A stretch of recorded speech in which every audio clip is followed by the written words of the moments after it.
Hey, and hello and welcome to the regular meeting of the Larkspur City Council. It's Wednesday, July 2nd, 2025. It's now 6:30 p.m. May we have a roll call, please? Councilmember Candell, I am here. Councilmember Margulies, I'm here. Councilmember Paulson, Here. Vice Mayor Andre, Here. Mayor Way. Here. If you're able, please stand for the Pledge of Allegiance. To the flag, United States of America, and to the republic for which it stands, one nation, under God, indivisible, with liberty and justice for all.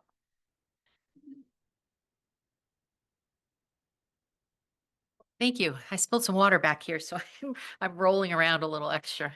Item number 2 on our agenda is public comment. This is an opportunity for members of the public to address the council on matters that are not on tonight's agenda. And since it has not been an item agendized, we can't have a lengthy discussion about it, but we do have the opportunity to ask for an item or an idea to be put on a future agenda. Is there anyone in our chamber tonight who would like to make public comment? All right, seeing none. Allison, is there anyone on Zoom who would like to make public comment? Okay, so we'll close that item. Item 3 is presentations, and tonight we have none. Item 4 is consent calendar. These are for matters that generally do not elicit a lot of discussion, or they're follow-up matters. So we have 5 items on the consent calendar. Do any council members want to pull an item for discussion? Yes, I would like to pull 4.3, please. Great. Anyone else? Okay, so I'll take a motion to pass all the items except for 4.3. I will make that motion. A second? Second. Allison, do we do a roll call? Okay, I'm always asking you because the rules are changing all the time. All in favor? Aye. Aye. Anyone opposed? No. Okay, so 4.3 is adopt ordinance 1087, amending section 2.1604, duties and powers of the Recreation Commission on the Larkspur Municipal Code to add public art review for the commission's power. Sarah, take it away. What would you like to add? Thank you. I wanted to request that one paragraph be removed, and that is the paragraph that references an appeal process in which it would be brought to the city manager. And my thought is that this new procedure will be handled by Parks and Rec Commission, and that there will be no need for appeals. If somebody's art is denied, they'll be given the reasons that they're being denied with a path to resolution, and that should be sufficient for the process, and that there needn't be a reason for them to take it to the city manager, who, then would arbitrarily have to back up the decision of our Parks and Rec Commission. Okay, before we ask questions or discuss that, is there any staff report or staff comment about that part or the legal comment about it? Oh, there's Shannon. Hi, Shannon. This was this portion that Councilmember Margulies is referring to was added to the policy because it's common in other policies throughout the state and mirrors some of our processes in the city. Staff doesn't have strong objections to removing it or changing this part of the process. Okay. Bring it back to us. You've heard Sarah's argument. Anybody want to ask her questions or discuss it? Sure. Well, I'd like to start with a question to Sky. Normally appeals are part of a decision-making process. Is there any legal reason why we should or should not have an appeal for this type of a decision? A lot of appeals of advisory body decisions exist in part to provide a pathway to more fully understand the bases for appeal, particularly when there are potential due process issues, to mitigate risk to the city related to potential litigation. In this case, most of the potential those kinds of risks, I think, are somewhat minimized given the process that the appeal is attached to is one of solicitation for public art proposals and a decision about whether or not to award a contract to somebody on the basis of the proposals. I don't know that I think that there's a significant amount of risk associated with it. I think that if an unhappy proposer believed that there had been some basis in the decision that was actionable, that they would raise that issue and there'd be a way to attempt to resolve that outside of an appeal process. So I guess my concern is somebody proposes art, it gets rejected. They say, you rejected it because the religious tone or because of nudity, whatever they say, and they say, you can't do that. That's unconstitutional. I would really rather them not just sue us, and it seems like an appeal is a way not just to vent this, but to explain why they think it's wrong, give the city a chance to respond. And then if they do file a lawsuit, we would have explained our legal basis, which would make it much easier to get that lawsuit dismissed. Um, do you disagree with that analysis? I think that I do think that there is potential benefit in that regard from the at least having a requirement to do at least one review by the city before they can litigate. But I also think that someone is unlikely to go straight to court without having first raised the issue. And so that's why I felt that in this case, there's probably an informal way to address it, but I hear your concerns. So, but without an appeal, how would they raise the issue? So they gets denied, they go back and say, why'd you get denied? I need an answer. I need you to explain why. Can I they? think that they would probably go straight to the city manager anyway to try to get a better or well, one, probably they would speak to the Parks and Rec Commission during the process, and two, if they didn't feel like it had been addressed, that they would probably go to the city manager anyway. Because just as a practical matter, they'd want to attempt to resolve it without going to litigation themselves. All right. What's the downside of having an appeal to the city manager? Legally, I don't know that I think that there is any. I think it's more practical about use of the city manager's time to hear potential appeals. Yeah, it is definitely part of my rationale behind it. It's also, my understanding is that the Parks and Rec Commission will provide them with the reasoning why they're being denied. So they'll know what the reason is, and they'll have a path to approval. The Parks and Rec Commission will say, if you'd like to get this approved, here's some suggestions. So there's no real reason why they need to go to Dan. It seems redundancy to me for him to only then reiterate what was given to them at the Parks and Rec Commission, and it's using his time. So Actually. my concern is that the Park and Rec Commission may not have the expertise that our city manager and city attorney have. And they may say, we're denying this because it's got religious overtones or something that they constitutionally can't deny it for. And they may not know they can't deny it for that. And I would love to have like some kind of safety overview, somebody else review that decision and just make sure that they're not doing something that's going to be a problem for the city. And it seems like having a review, whether it's a city manager or anybody else, is just a way to just make sure that everybody's following the law. So that's my only concern. Dan, since this is going to fall on your lap, do you have an opinion on this one? I hadn't thought about it in the context of what you're saying. So I certainly, if you leave it in, that's the only scenario I maybe could see the city manager getting involved. I can't imagine a scenario where the Park and Rec Commission says this aesthetic doesn't work and I would overrule the Park and Rec Commission. Yeah. But I also do want to remind you, this is a little different from most things that we administer because no one is entitled to this. The city is making a decision to consume art and place it on its property. And so you're empowered, with the policy, you've empowered the Park and Rec Commission to make that choice for you. They might say through the policy that they're supposed to adopt here that, and we would work with them, that they may feel religious icons are not appropriate for public art. There's ways we could probably work with them to ensure that we had guidelines and principles that were constitutionally allowed to do that sort of thing.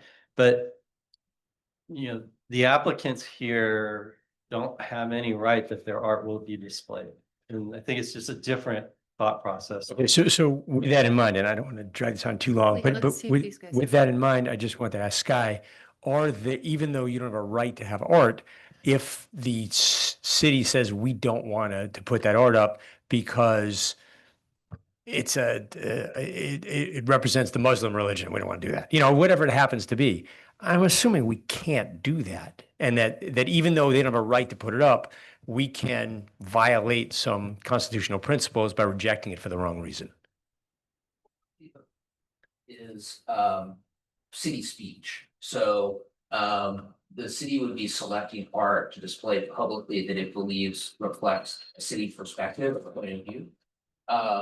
So without going too far down the path of First Amendment analysis, a proposer might very well include a religious element to it. The city might look at that and say, we don't think this represents our viewpoint, so we're not interested in selecting that art to display it.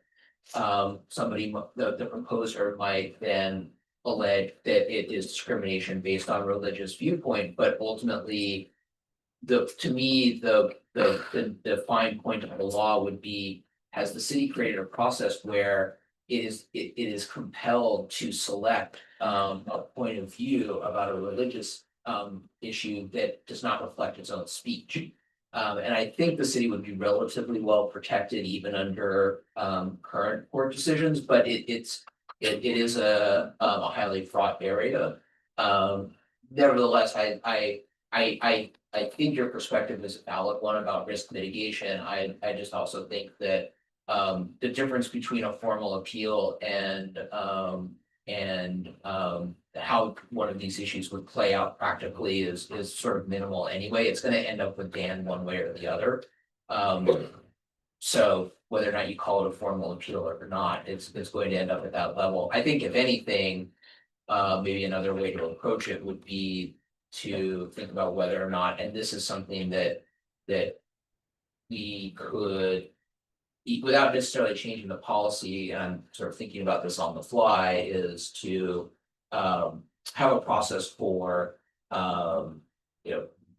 reconsideration by the commission when there's issues raised that after the conclusion of their decision, there appears to be a basis for that to revisit it.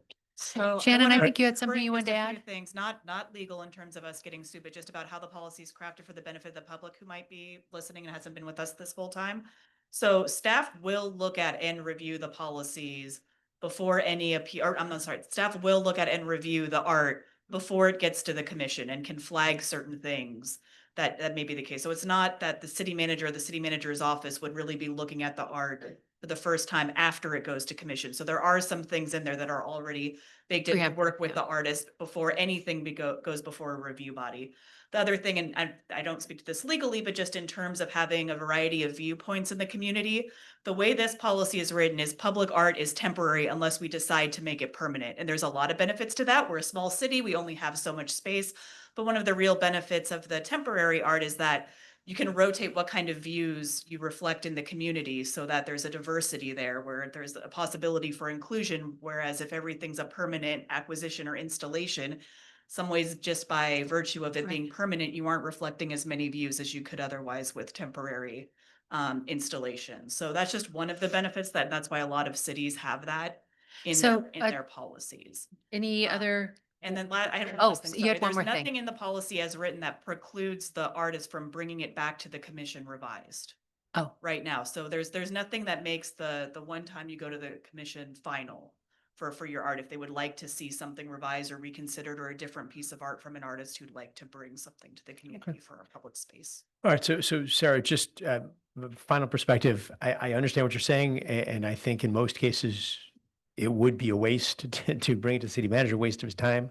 But from my perspective, just from a legal perspective, weighing the pros and cons, I think the benefit of having that review to protect us legally, in my opinion, outweighs, the pain in the neck factor of Dan having to look at stuff. So that's just my perspective, and I'm happy to hear You- anybody else's. Gabe, you want to weigh in on your? Yeah, sure. Yeah, I think that's I'm glad you brought it up. My one, recollection is last time Catherine was mayor in 2020, we had Oh, a God. real issue. I do think that this will be like when we had some of the same debate here when we wanted to fly the pride flag, we wanted to be careful about how that was handled as a matter of policy. And, the Sir Francis Drake statue, which was taken down at great expense and with 2,000 petitions and all that, to me suggested there should be a backstop. And I'm not too worried about staff loss of time with everything being said. It's going to be involved. I think the formality and, what the city attorney said about giving us just one extra layer in what probably won't come up Mhm. anyway is like me just buying extra insurance, for my laptop or something. So I'm inclined to agree with Councilmember Candell.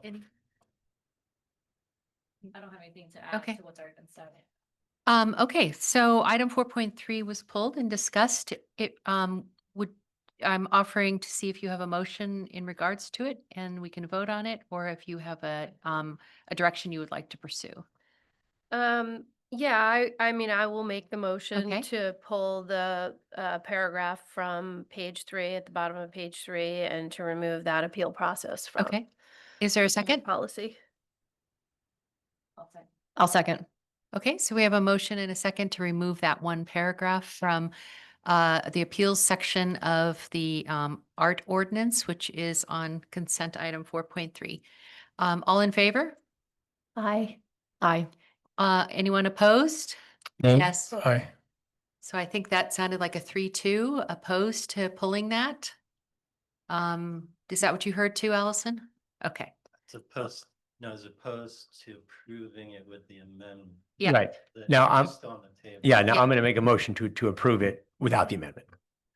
Okay. Okay, second. All in favor of approving 4.3 without the without the suggested amendment, say aye. Aye. Aye. Aye. Those opposed? Nay. Nay. Okay. Thank you for that. Thank you for bringing that forward and Sure. for us to have a dialogue about that.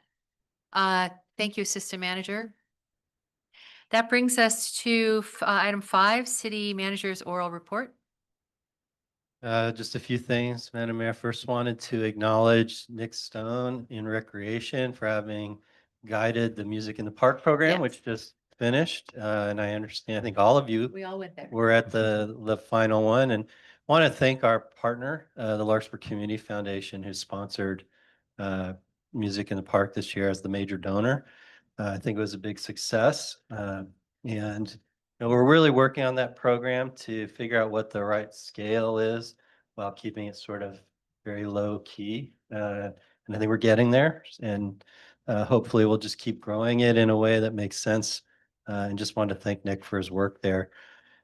Secondly, a reminder that we have a parade happening on the 4th, and things can get a little chaotic here in the downtown and along Magnolia, so folks should plan accordingly.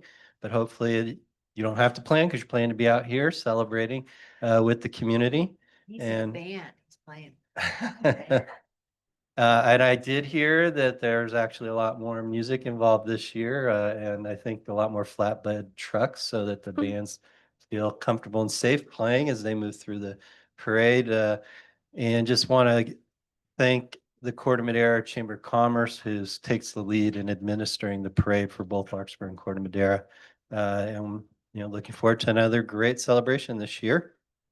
And then lastly, a reminder that the next 2 regular meetings of the council are canceled. So we will not be meeting at a regular meeting until August 20th, but I think on a future agenda item tonight, we'll be discussing the possibility that there will be a special meeting. And I will turn it back to you, Madam Mayor. Are there any questions of the city manager on those matters? That brings us to council members' reports. Anybody want to start? Oh, go. Just 2 brief announcements from the Transportation Authority. One was there was a really good report on the efforts to understand sea level rise. So, we've been looking a lot at our climate action plan, and I think, we're in various groups, but the report, I'll send the link to Allison, is a 47-page report, and it identifies 19 focus areas in the county. And we know that the cost plus area, that's something that floods, and it's a 101 is an artery. It's a real concern. And then there's also Corte Madera and Kenfield identified. And the plan, I think the biggest, besides a clear and well-presented analysis, is an invitation for collaboration, because we know, like in a county with 17 fire districts and 11 sanitation districts, we tend to be duplicative. And how are we going to deal with this multi-billion-dollar question? So what agencies from federal down to local are involved? And so anyway, I invite you to just glance at it, especially with that environmental lens. We're doing what we can to reduce greenhouse gases and whatnot, but here's a real consequence that's not far away. The other is we commissioned a $645,000 traffic safety report specifically for kids. So the Safe Routes to School program, there are about 96 crossing guards in the county, and we had to slightly cut the budget. But it's interesting to me, again, the overlap. They're developing what they call a high injury network. And one of my key questions is like, where's that data? Can we use it? Because we commissioned the North Magnolia study. I'm not saying it overlaps, but I do feel that at some point, this is a countywide issue. It runs through the 11 jurisdictions and all the agencies. And I really would love us to, try to share that data and to try to come up with good results. So also a really interesting report, but that was it. And then my last announcement is my wife, who's from Ireland and has lived here for 20 years with a green card, can now say the Pledge of Allegiance as an American citizen. So we're calling her a half Yank, and she's still very Irish. But anyway, that's it for me. Any other council member reports? I do have, just to piggyback on what Gabe was just saying. So I am on the Sea Level Rise Steering Committee, which, look, sea level rise is a big issue. By 2035, all the jurisdictions in Marin are going to be required to have a sea level rise adaptation plan. And so I'm on this committee, and there's got to be like 40 other agencies and committees on this committee. And so it's going to be a massive undertaking. And I think it is going to require a lot of collaboration and coordination among all the jurisdictions in Marin, but also all the transportation agencies. And then you've got the environmental groups and, utilities. Yes, the water and the sewer. So we're just getting started. I think the task is going to be pretty monumental. I don't think it gets solved it can't get solved by Larkspur alone. We're also, after we get a plan, we're going to have to figure out how to fund it. So that's a whole nother issue as well. And the estimated cost is on the level of like $8 billion. And I don't even know, I mean, the magnitude of the problem is very serious. And the amount of money it's going to take is also quite daunting as well. And so I think just trying to I've been to a couple of these meetings that are very long with, again, all of these agencies. And I don't even know how we're all going to try and prioritize what needs to get done, because there's a lot in Marin in particular. So I'll continue to update the public, and at some point we are going to have to work with Public Works and also our community development director and also our neighbors Corte Madera and Tam in trying to figure out what is going to be in our plan. And I think Tam actually is on the front end of that. And so the report that was just released, I think, will be very helpful. It will be a guide. It won't satisfy all the parameters of this plan, the 2035 plan that we're going to have to put together, but I think it's a great place for us to start. So I think this is a multi-jurisdictional and also multi-year project that we're going to be involved in. Thanks. Okay, if there are no more council member reports, we'll close that item and bring us to item 7, which is a public hearing. So tonight we have an appeal of a planning commission decision. Due to decisions for recusal, Vice Mayor Stephanie Andre will not be involved in this decision or in this conversation, and she will depart to the other room until we call her back in.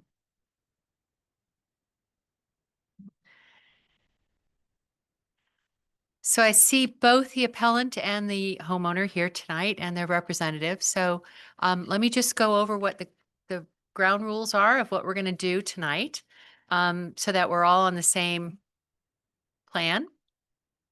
We have, as council members, a substantial packet of the information that's been available and that's been provided to us last week and in advance. And we also have additional materials that are here, and we also have all the online materials. So we've been receiving the information about this. How we usually do these appeals is that the appellant has the opportunity. First of all, the staff will give a report. Alex is representing the city as the senior planner, and he will begin with a staff report.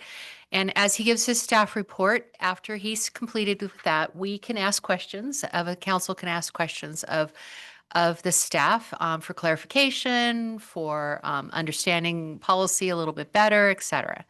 And when we're done with that, the four of us, then we offer the appellant or his or her representative to come forward, and they get 10 minutes to speak to the microphone and to offer their statement and their ideas and their request in the appeal.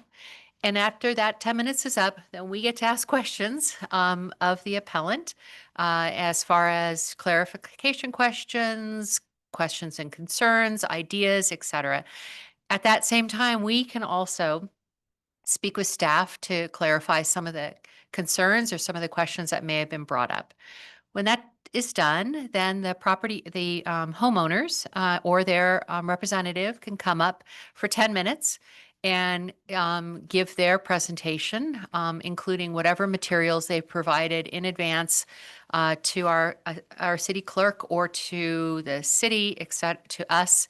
And after that 10 minutes presentation is done, we'll do the same thing. We'll ask questions of the property owner and clarification if needed, ask the staff, certain things like that.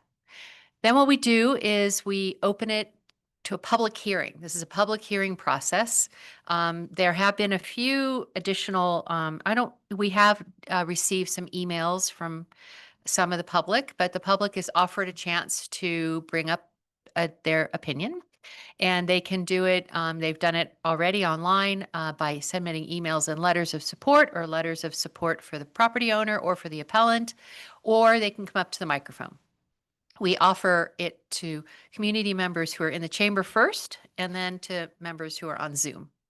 And once everyone has had a chance in the public process to express their opinion, we close that part. And the public is done with their input. And then the council gets to debate and discuss. Does that sound good? We're all here. We all live here in Larkspur, and we're all part of this community. So we try to keep it a less adversarial process as possible. I did visit the property, 201 Hawthorne, and I did visit Bill and Gil's home at 203 Hawthorne. I'm not sure if the other council members have, but they'll be able to offer that at the time.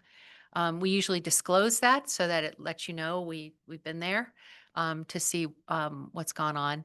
And like I said, Vice Mayor Andre will not be participating in this discussion tonight. All right, Alex, you're up.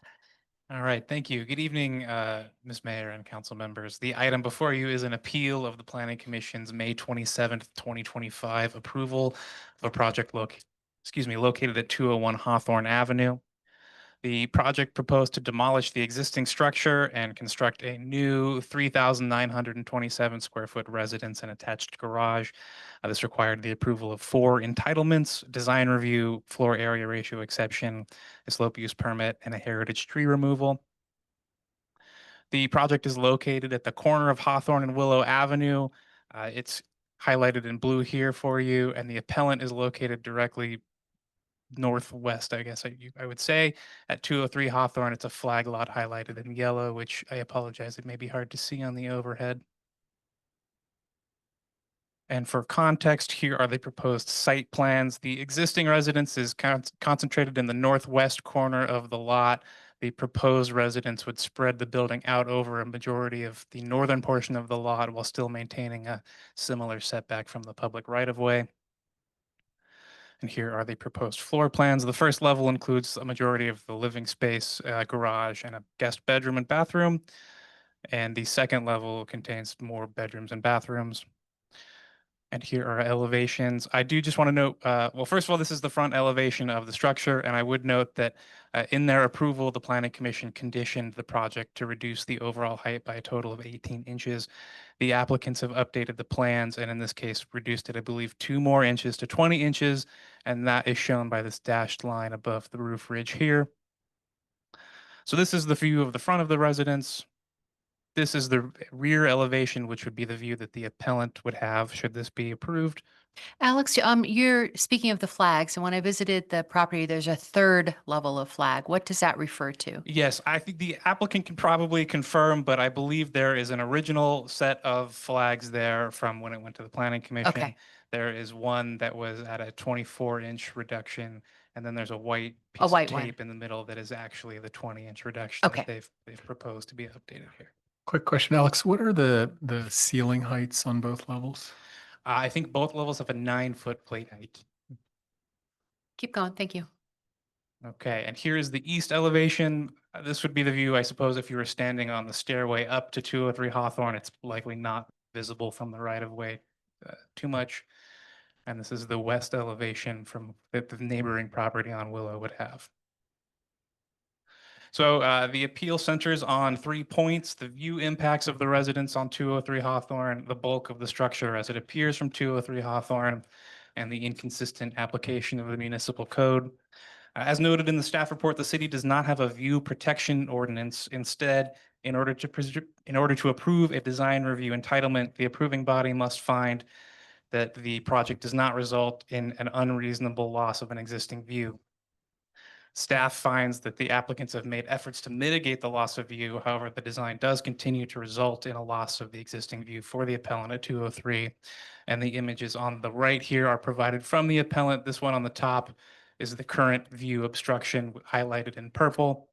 And then this lower one may be a little confusing. I apologize. This would be the view obstruction should the appellant's request to have the overall height reduced 36 inches get approved. The second finding that the appellant states cannot be made relates to the perceived bulk of the structure. That finding requires designs to minimize the perception of excessive bulk. The appellant states that this finding cannot be made and cites the design's proposal of a large flat wall facing their property, which is shown in this image on the left. Staff finds that the design and scale of the structure, while bulky, is in keeping with the proposed style, and the combination of the design, strategic fenestration, the lower grade level of 201 Hawthorne versus 203 Hawthorne, and the proposed vegetation on the shared property line would reduce the bulk below an excessive level. Lastly, the appellant notes that their own project was required to be modified to reduce perceived bulk and protect a neighbor's view. Staff notes that each application is unique and reviewed on a case-by-case basis, and the municipal code provides a framework for approving projects, but does not mandate identical outcomes.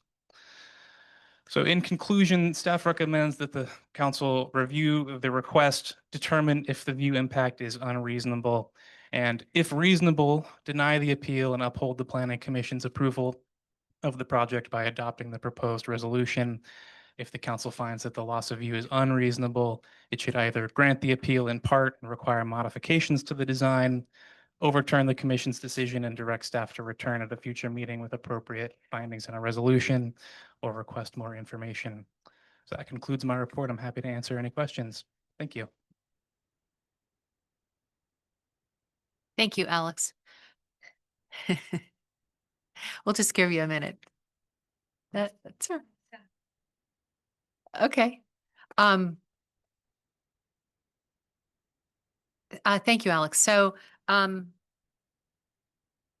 me just see if I've got it clear. The original design was presented to the planning commission, and the planning commission suggested that approvals based on an 18-inch lowering of the roof line. Went back to the property owners and their uh, architect, and they came back with a 20-inch lower roof line. Is that correct?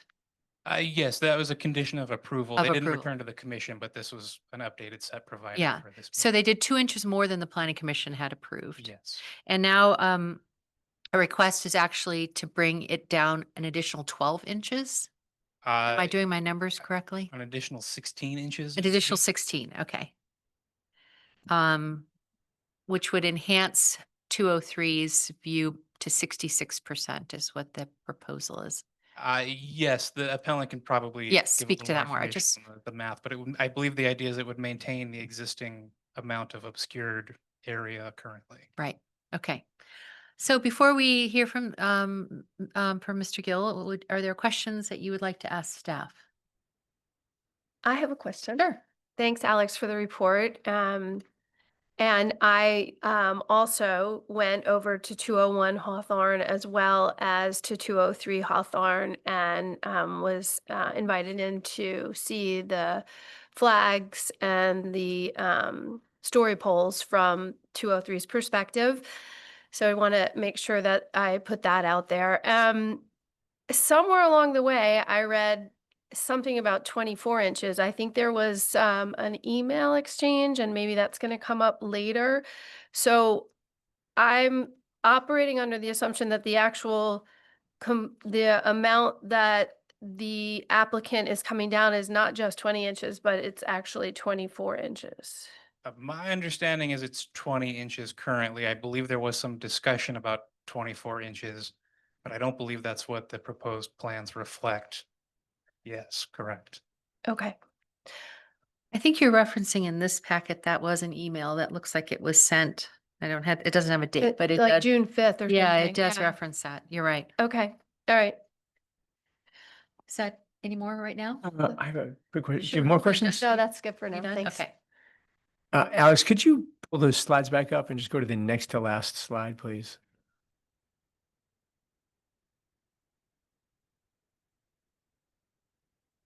The one with that one. Okay. Can you explain again the purple lines here? Sure.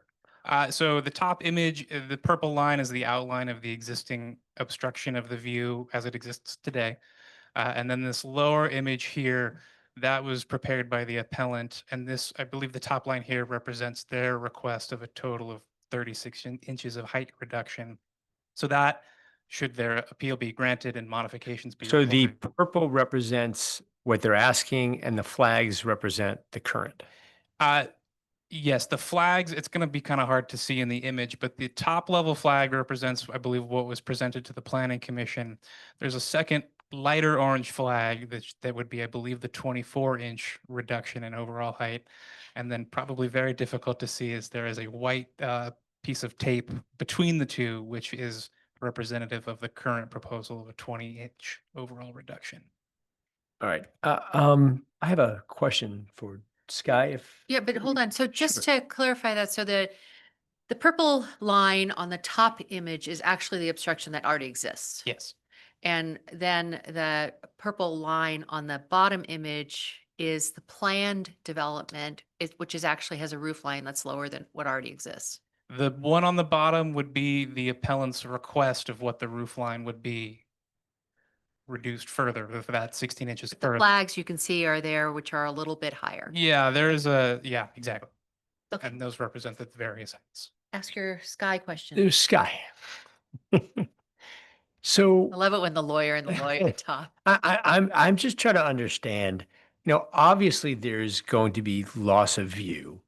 We're supposed to decide if it's fair, if it's too much, if it's reasonable. I mean, is it just what I personally think? Is it some standard that I'm supposed to apply as to, how does one decide is, X% of view reasonable? Okay. One thing I want to do is what you made of become familiar with me doing it, I do want to highlight the actual text of municipal code. So what it says is that the proposed structure avoids significant and unreasonable loss or interference with privacy, light, solar access, and prominent scenic views. And then it says, i.e. views of hillsides, Mount Tam, and San Francisco Bay from primary living. So there's a lot of terms in there. But I do think it's important when evaluating these to consider whether or not any change to a view is significant and unreasonable. I do think those are two important terms that are in the municipal code.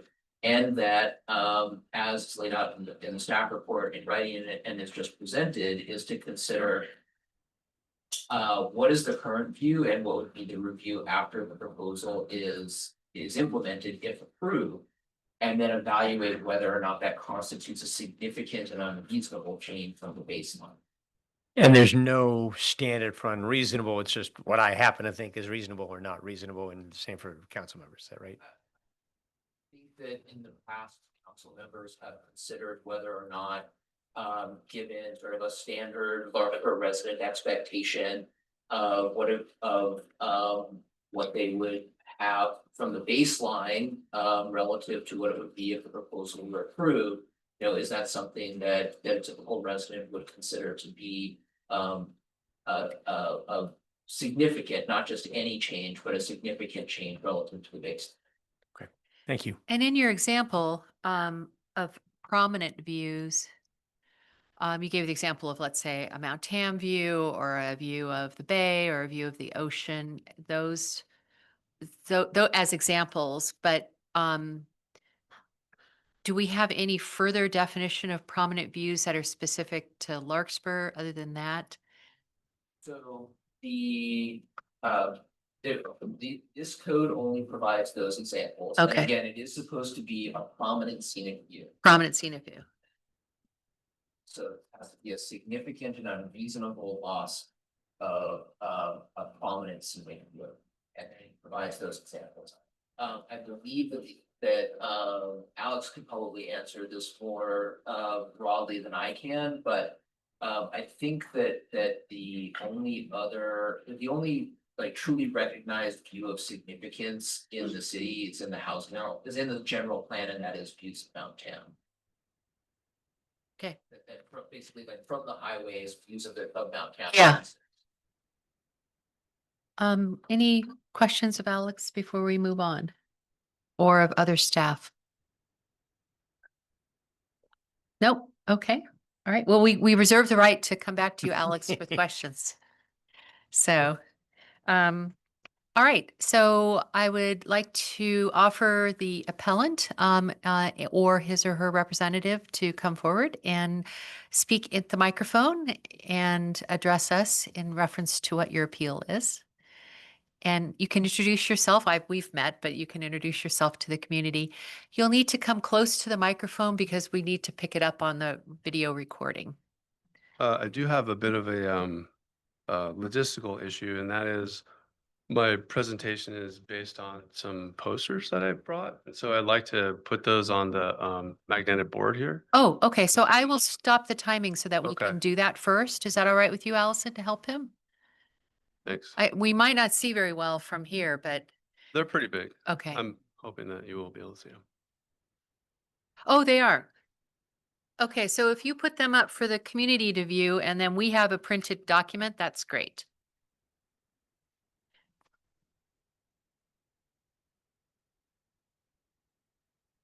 Would that be this page? That's your, okay. So let's just make sure that the property owner also has a copy of that. If we have an extra copy, actually, I think we do because Stephanie has one here.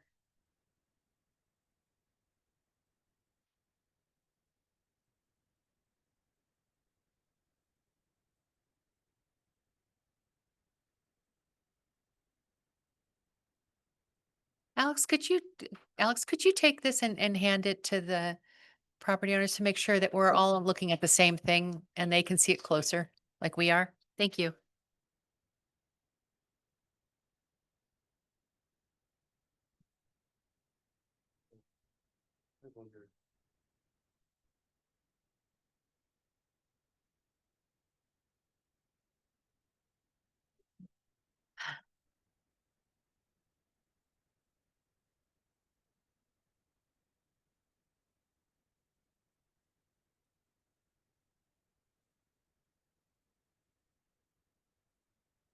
So are there 2 posters, Bill?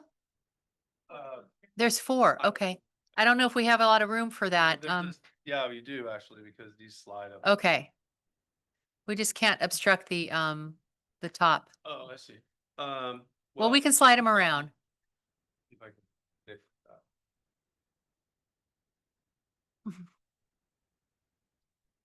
Are you gonna be able to see him on the camera in the back? Are you gonna be able?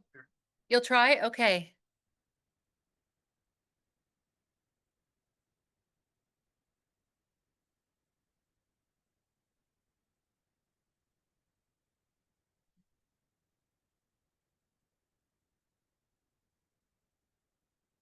So we have 4. Do you want to put up 2 at first and then we'll put up 2 more, or would you rather?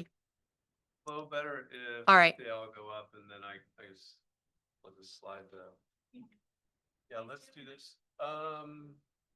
It won't work because I'm an active speaker, so I'll bump into you.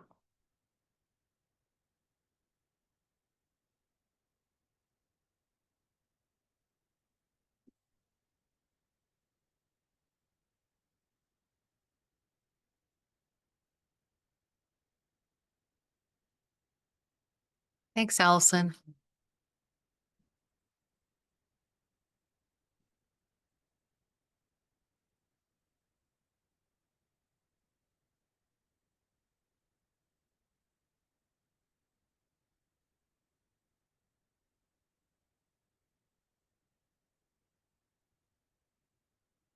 Okay. And thanks, Allison. And can we remove that box there that's in the center? Maybe that's is that magnetic? Yeah. Okay. Tell me when to.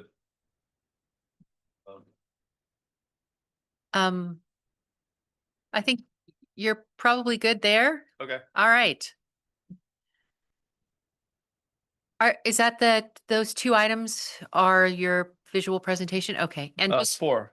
4, excuse me. Yeah. And just, we have a copy here too. Okay. And great. I did provide one to the property owners at 201, so Okay, they have the good. same thing. So, okay, let's get started. Okay, is my time starting now? Okay. All right. Good evening, Madam Mayor and fellow esteemed council members. My name is Bill Webb. My wife, Jill, and I are owners of 203 Hawthorne. We have lived in Larkspur since 2017 with our daughter, Emma, who attends Hall Middle School. I work for the County of Marin as a wildlife biologist. Jill is a professor of biology at Foothill College, where I am also a part-time faculty member in the biology department. I'm a Larkspur native. I grew up here, and I was excited to return to the community in 2017 after many years living elsewhere. Although our current residence is definitely a work in progress, we hope that it is our forever home. We're appealing because the proposed residence at 201 Hawthorne has a material adverse impact on our residents. The proposed roof line would substantially reduce the view and natural light for our living room. The good news is that there are at least a few simple solutions that can substantially mitigate this impact with little effect on the proposed residence. We're asking that you prescribe one or a combination of these solutions. We only recently identified that the staff report to the City Council includes a significant error. It states on page 2, quote, "The 2-story residence would be located centrally on the lot in a similar location to the existing residence, which is proposed to be demolished," end quote. If the proposed residence were in a similar location to the existing residence, the impacts on us would be minimal and we would not be making this appeal. In fact, the footprint of the proposed residence extends 25 feet to the east of the footprint of the existing residence. It is precisely this extension that would reduce the view and natural light for our living room. Please have a look at this plan view that shows the footprints of the existing residence and the proposed residence. These are clearly not in similar locations. So this is the plan view. The existing residence is in the red thick line, and the proposed residence is in the thick yellow line. Oh, I'm sorry. Yeah. Oh, it is. Oh, perfect. Yeah, it's just so that we can pick it up for the Okay. video card. And let me ask you, Mr. Weber, are these these are your drawings from your images that you created from The image is Google Earth superimposed upon the plans that were submitted, most recently submitted, Okay. with the property lines in white that are aligned. So did I answer your question? Yes, Okay. but keep going. So there's 25 feet distance between the existing and the proposed residence. This does not include the garage, which is in the thinner yellow line.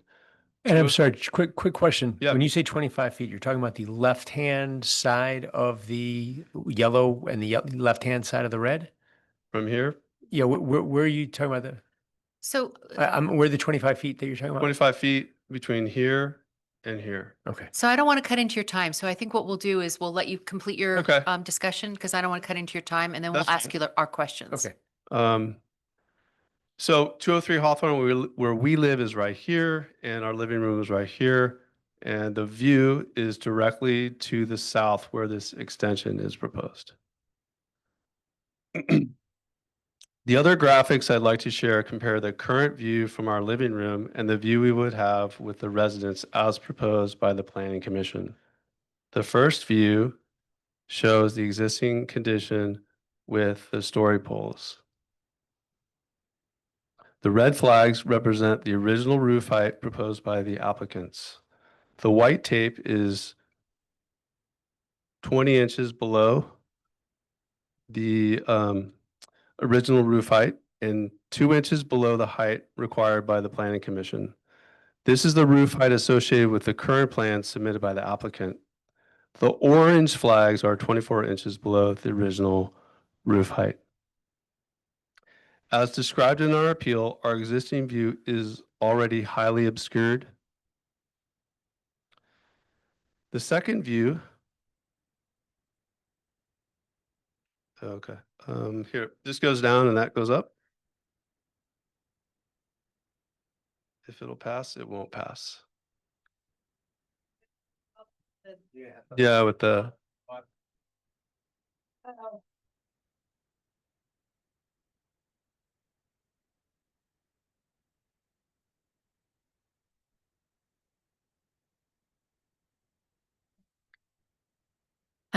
Thank you.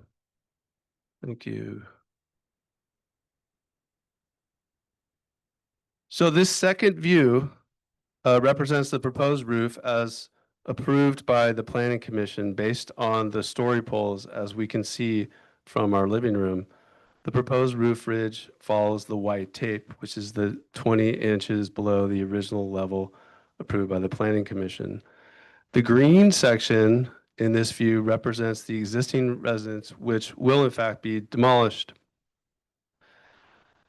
Our existing view is already highly obstructed, which amplifies the impacts of any further loss.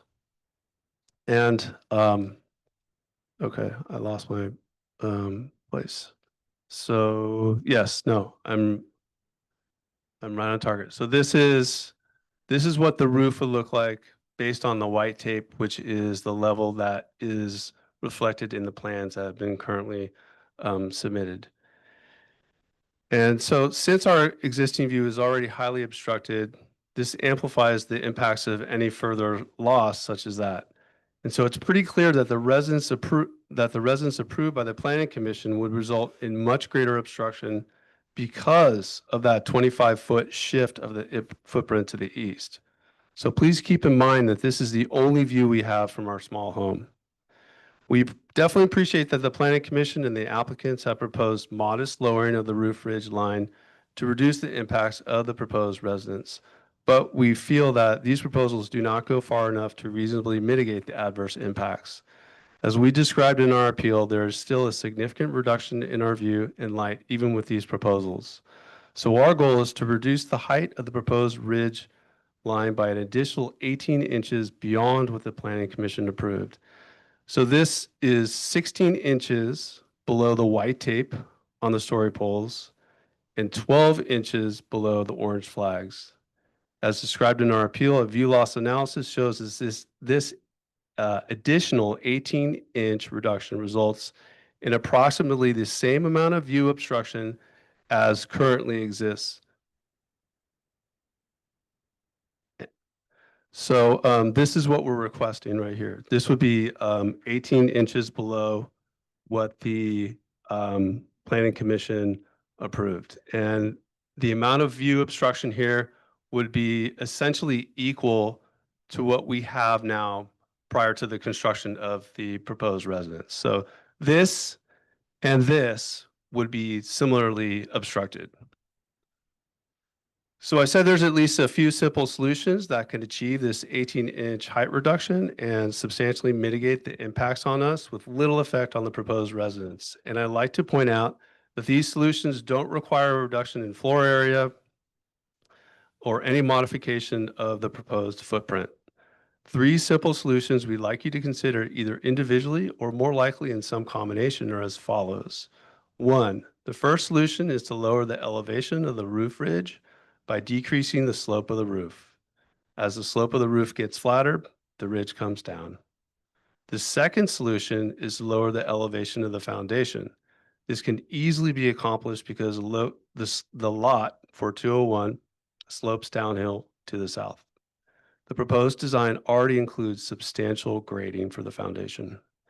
And 3, the third solution is to make a 6-inch reduction to the roof ridge line and lower the foundation by 6 inches and reduce the height of the 9-foot ceilings.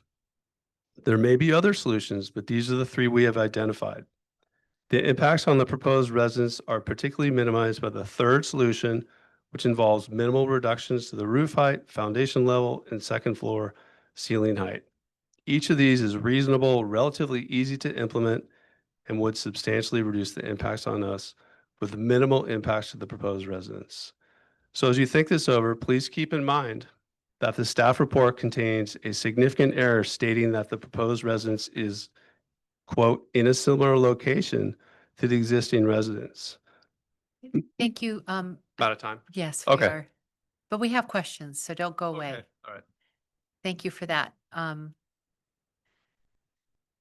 Thank you for that presentation. Sure.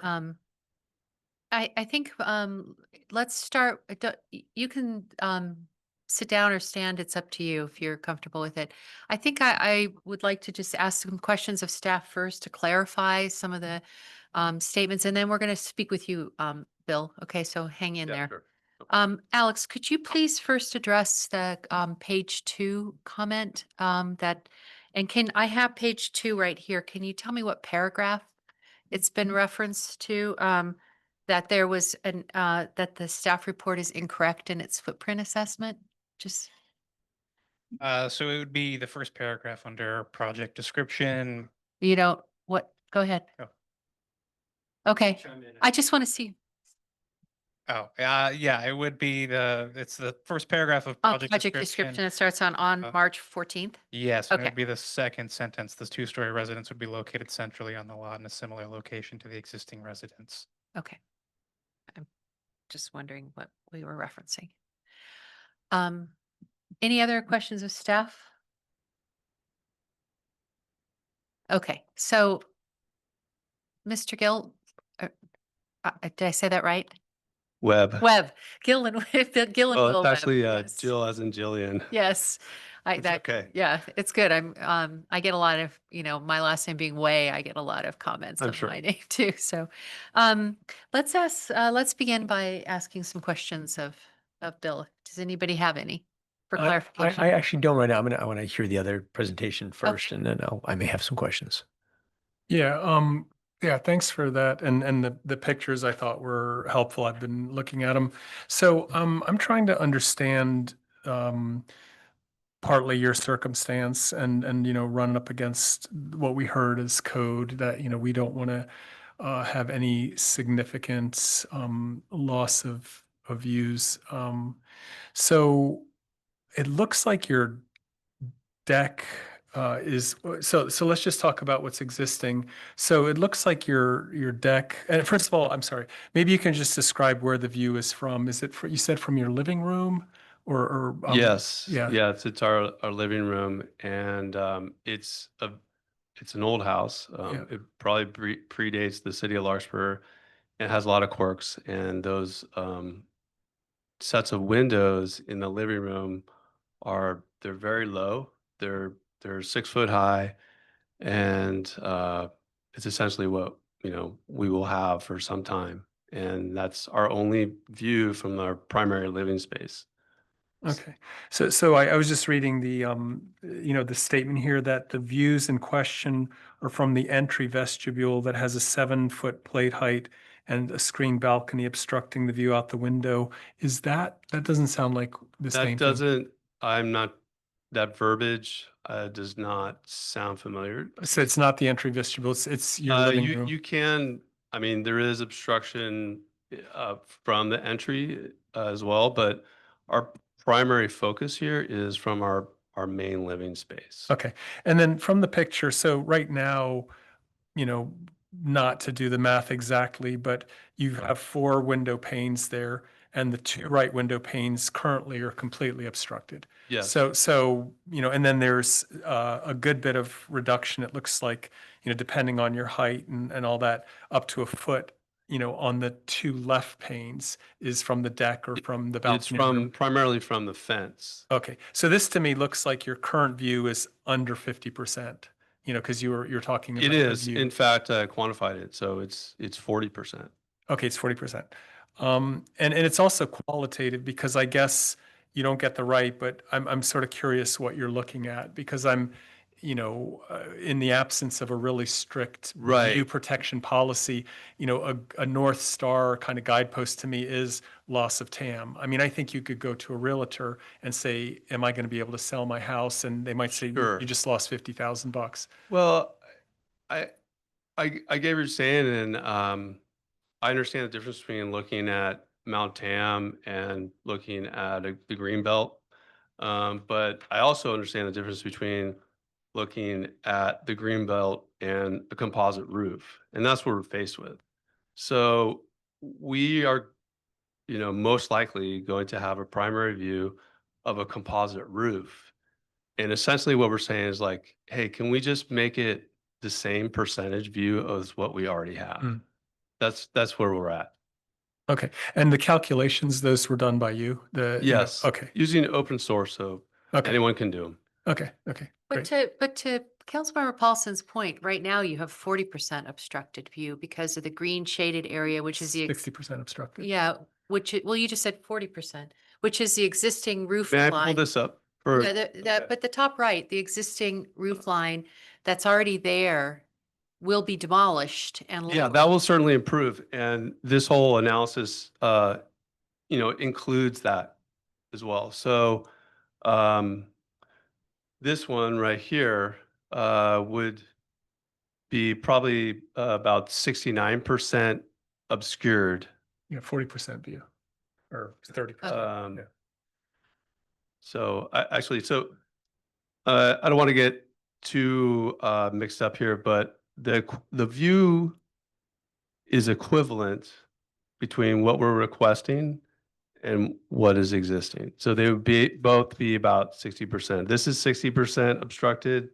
This will be 61% obstructed. So 40% view, 39% view. But the approved is much higher obstructed. The original level, the red flags, if I recall, would be 76% obstructed. So it'd be a 24% view. We're down to 20 inches. I calculated the 24-inch level The 24-inch level is 66% obstructed. So the 20-inch level is, somewhere in between. So probably like 68% obstructed. So one thing we have to discuss is whether, according to our municipal code, significant or unreasonable changes to view, which is why all these questions are coming up. Sure. And you say you had a view loss analysis, That was what I did, yeah. which you did. Did you ever consult anyone at a professional level who does that type of analysis? I did not. I did it by myself. Okay. Yeah. How is that done? Is that done by? By area. By area. Okay, Yeah. so you did it from your perspective of your house? I looking used at- this exact photo. Okay, Yes. And it's sorry, I described the methods a little bit more in detail in the I actual saw that, appeal. open Yeah. source. And I have the figures available as well to show that. And to Commissioner Paulson's point, I mean, this was a quantitative analysis, but we also talk about qualitative analysis. And I don't think there's much quality in looking at a composite roof, in my opinion. Okay, are there further questions at this time, of the appellant? Just one more. I mean, it's to finish up. So the 4 panes, is that 14 square feet roughly? I'm just guesstimating. 4 window panes.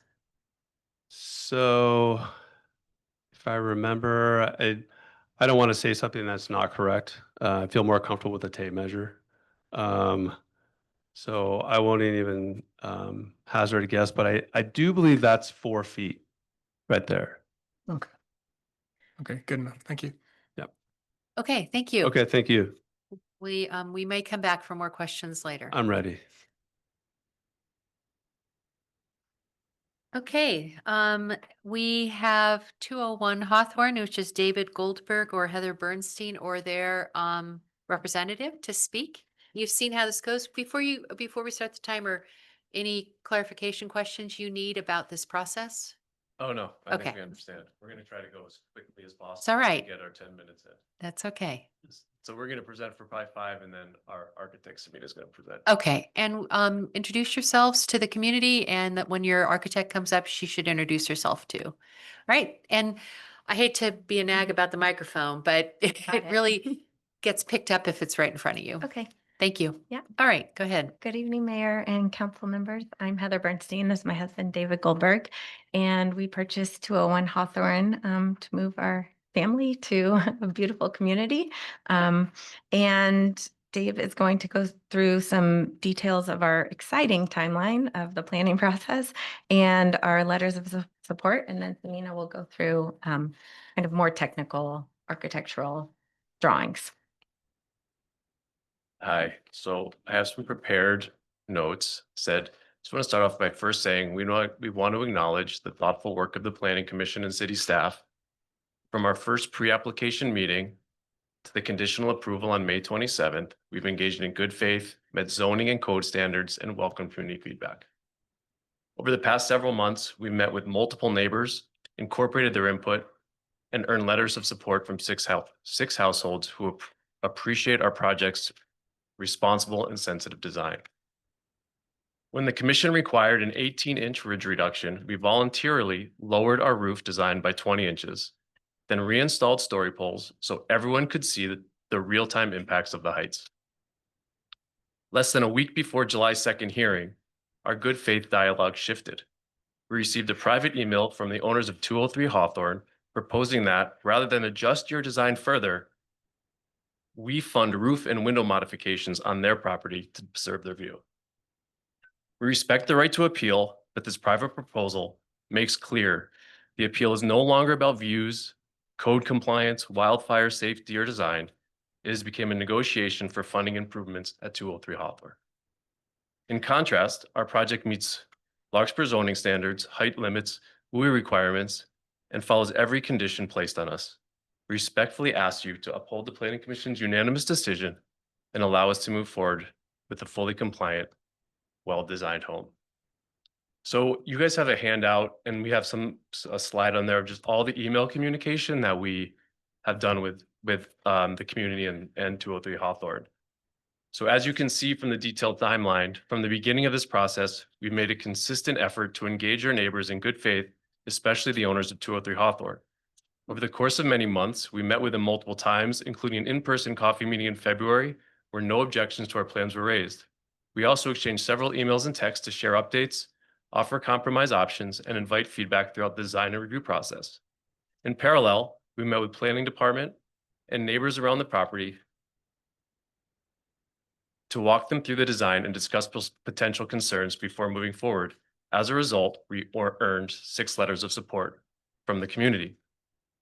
Our intent has always been to design a home that is thoughtful, compliant, and respectful of the community while minimizing the conflict before becoming part of the neighborhood. So just some details of the timeline. I'm just go through quickly. We first met Bill and Jill for coffee, where he indicated that he didn't have any issues with the design. On March 12th, we had a pre-application meeting with planning and public works.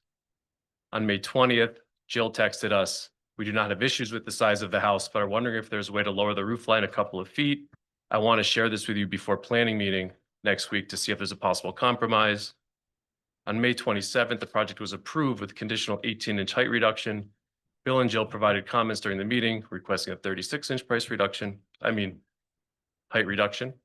On June 5th, I emailed them at 203 Hawthorne regarding the appeal and offered to bring the roof line lower by an additional few inches to make it 24 inches.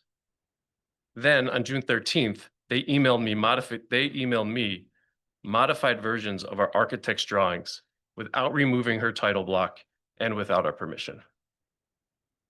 On June 16th, well, I'm going to skip to on June 26th, which is the email on page 7 of the packet you have. The neighbors proposed we fund their home upgrades in exchange for appeal withdrawal, admitting lack of resources to do it themselves. By mid-June, our dialogue with Bill and Jill shifted away from collaboration. On June 13th, they submitted modified architectural sketches based on our architect's drawings, complete with her title block without our permission. These red line plans proposed a 36-inch height reduction and an addition of a hip roof.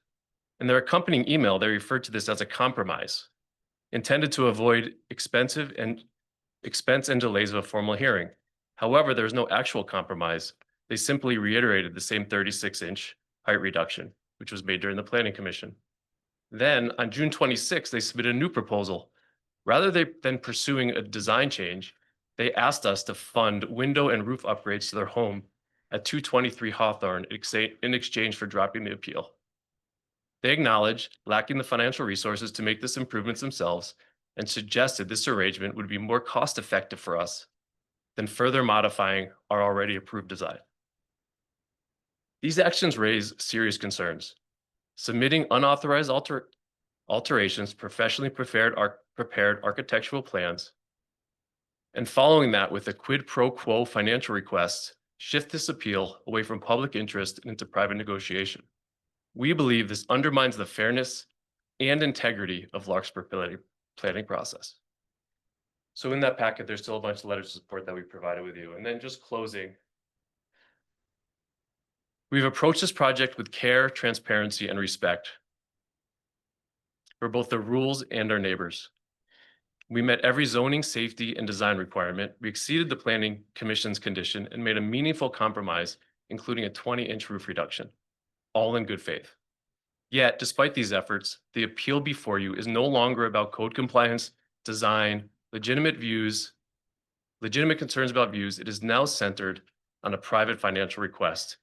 As stated in the neighbor's June 26 email, these improvements to 203, this is in quotes, would most likely be less expensive than changing the design, engineering, and construction costs for lowering the roof line at 201 by 12 inches. This proposal was not about further compromise, but about shifting the cost burden of improvements on their property to us in exchange for dropping the appeal. So you have about 3 minutes left Oh. if you want to, yeah, because Okay, I think let that, her go. I think that's clear at that part. Yeah. Okay. So I'll let her and then go back and speak. Few minutes. But what I do want to do is clarify that. Bring the microphone closer, please. Hi. Hi. Hi, everyone. I'm Samina. I'm here as part of the applicant, and I want to just thank everybody, but a few quick things. This diagram does not include the garage, the built garage. That's situated in this lower corner. So this diagram, I think, is maybe excluding that, which helps to maybe clarify why the staff had shown that it was consistent. The other item that I want to point out is that the diagrams up here did not include the covered balcony railing and this obstruction. So if we're really looking at what the difference is, we're seeing that they got this additional view. And the only view that's really lost is the view that is from here. So this is the original application. So the view that's only lost is here. And if you look here, this view is of the trees on 203 Hawthorne. So they're not even views of a green belt, as they say. You can also see that they're talking about a tall wall, yet the top of the fence that's 12 feet, which is non-compliant, it's approved non-compliant, covers their view there. So we've added trees. We are you can see the line where it's 30 feet from grade. So at the north end of the property, the proposed project is over 11 feet lower than what's required. You can also see the drop. So the original home, the massing, and we've tried to reduce the massing. We've lowered the building by 2 feet, 5 feet in height from the existing, but we've actually dropped the plate of the floor by 2 feet. I also believe that we're talking about, well, Bill mentioned his house is a work in progress, and they won't be able to do their project for some time, but that implies that they're actually going to be doing their project, which will have a 15-foot plate height instead of a 7-foot. So we're talking about typical views for Larkspur, but we also should talk about, we should think about typical window heights and typical existing. Okay. Thank you. Stay there in case there's Okay. questions. Oh, yeah, I forgot. And I didn't really have a chance to go over all of it, but I think you guys get it. Materials are are Yeah, you have a lot of materials. We do. We have an excellent planning staff Yeah. that gives us a lot of great materials. So, okay, let's begin by if we have any questions of the property owners or their architect. Just a quick one. In the spirit of thoroughness, Bill had said that, what he thought were reasonable accommodations to get his 60% was lowering the roof, reducing the height of the 9-foot ceilings, or lowering the slope. Any idea of, cost, feasibility, design? I mean, I just thought I have to ask that question. I mean, we'd start over. We'd have to start over. It's working.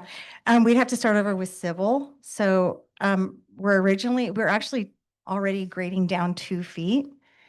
Can I show you this section? Because I think that would help illustrate it.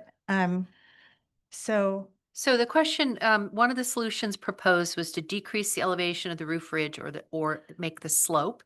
The other, Correct. I think, which is what lower the elevation of the foundation.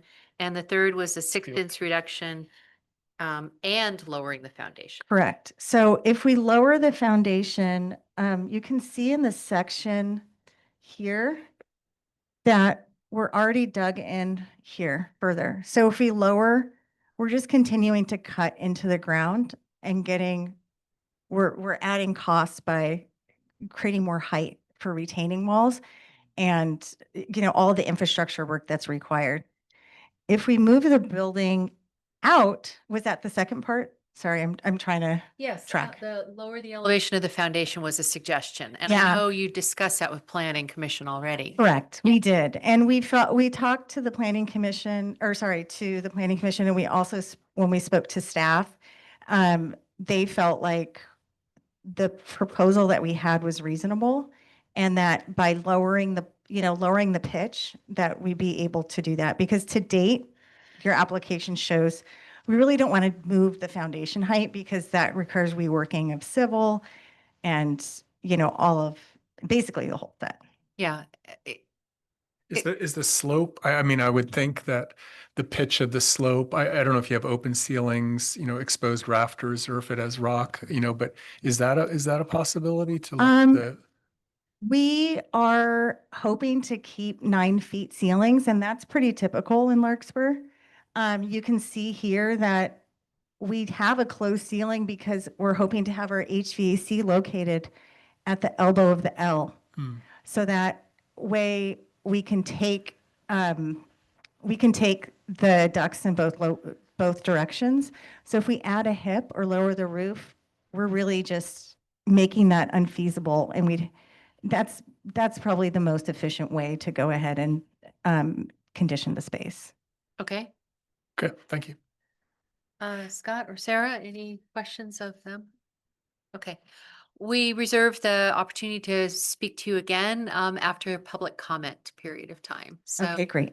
Alex, anything you need to wrap that up with the, okay.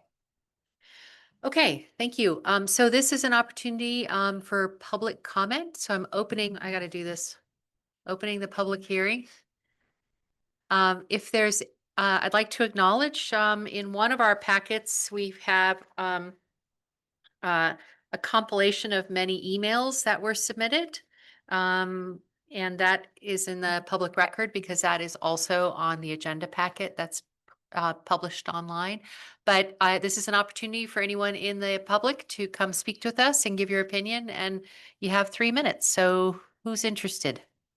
Come forward and tell us your name. And if you are a neighboring resident, you can tell us that address also. My name is Conrad Gann. I live at 26 Cedar Avenue. I'm not directly affected by the project, but I do look down and see the historic poles. And I've recently been through what some of you may remember is Nightmare on Pine Street in Sausalito. I was sort of on the. You wrote a book about that, right? No, I didn't write that. Oh. Anyway, I really feel like there has been a failure of due process to vet like the core conflicting issue going on between the parties. Nobody from the planning department visited and looked at this view before they approved it. Nobody from the planning commission visited the property before they approved it. And so it all gets kicked back to you when maybe there was a way to like directly address the conflict up front by having the city planning people and the planning commissioners actually take the time as you did to visit the property and see the view. So that kind of makes me angry after what happened with Nightmare on Pine Street. Like, I just think you shouldn't approve killing someone's, half what's remaining of their primary view without taking the time to go and see it. So, Okay, yeah. thank you. Generally our process, Alex has what, would you like, you don't need to speak to it. It's okay. Next person? Anyone else? Sure. Hi, I'm Megan, Beator, my husband Chad. We live at 130 Ward Street, just around the corner. Our kids go to school with Emma, the Webb's daughter, and they swim with Heather's son. So we love being part of this community and that there's so many wonderful families involved. Our immediate neighbor to our left are Suzanne and Bob Thompson, the ones who actually sold 201 Hawthorne when Bobby passed a year ago. At his funeral, there were such beautiful, beautiful speeches about the tenants and the people that were able to remain in our community because of the way he maintained incredibly low rents so that people could stay and be part of a special place. We love that we can be able to walk and are close. We have houses right behind us and next to us on all sides and know what it means to get to live close to downtown Larkspur.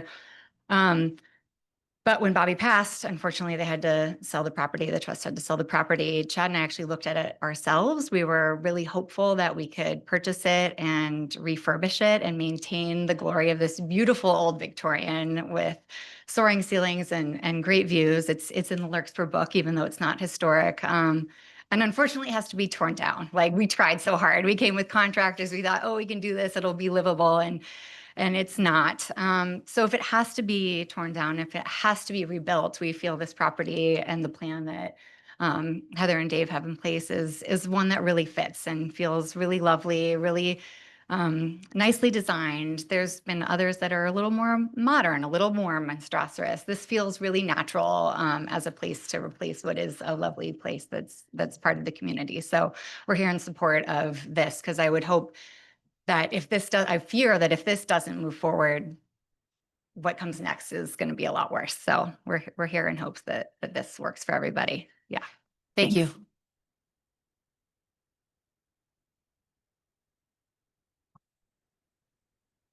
Is there anyone else in the chamber who'd like to make public comment? Yes, please.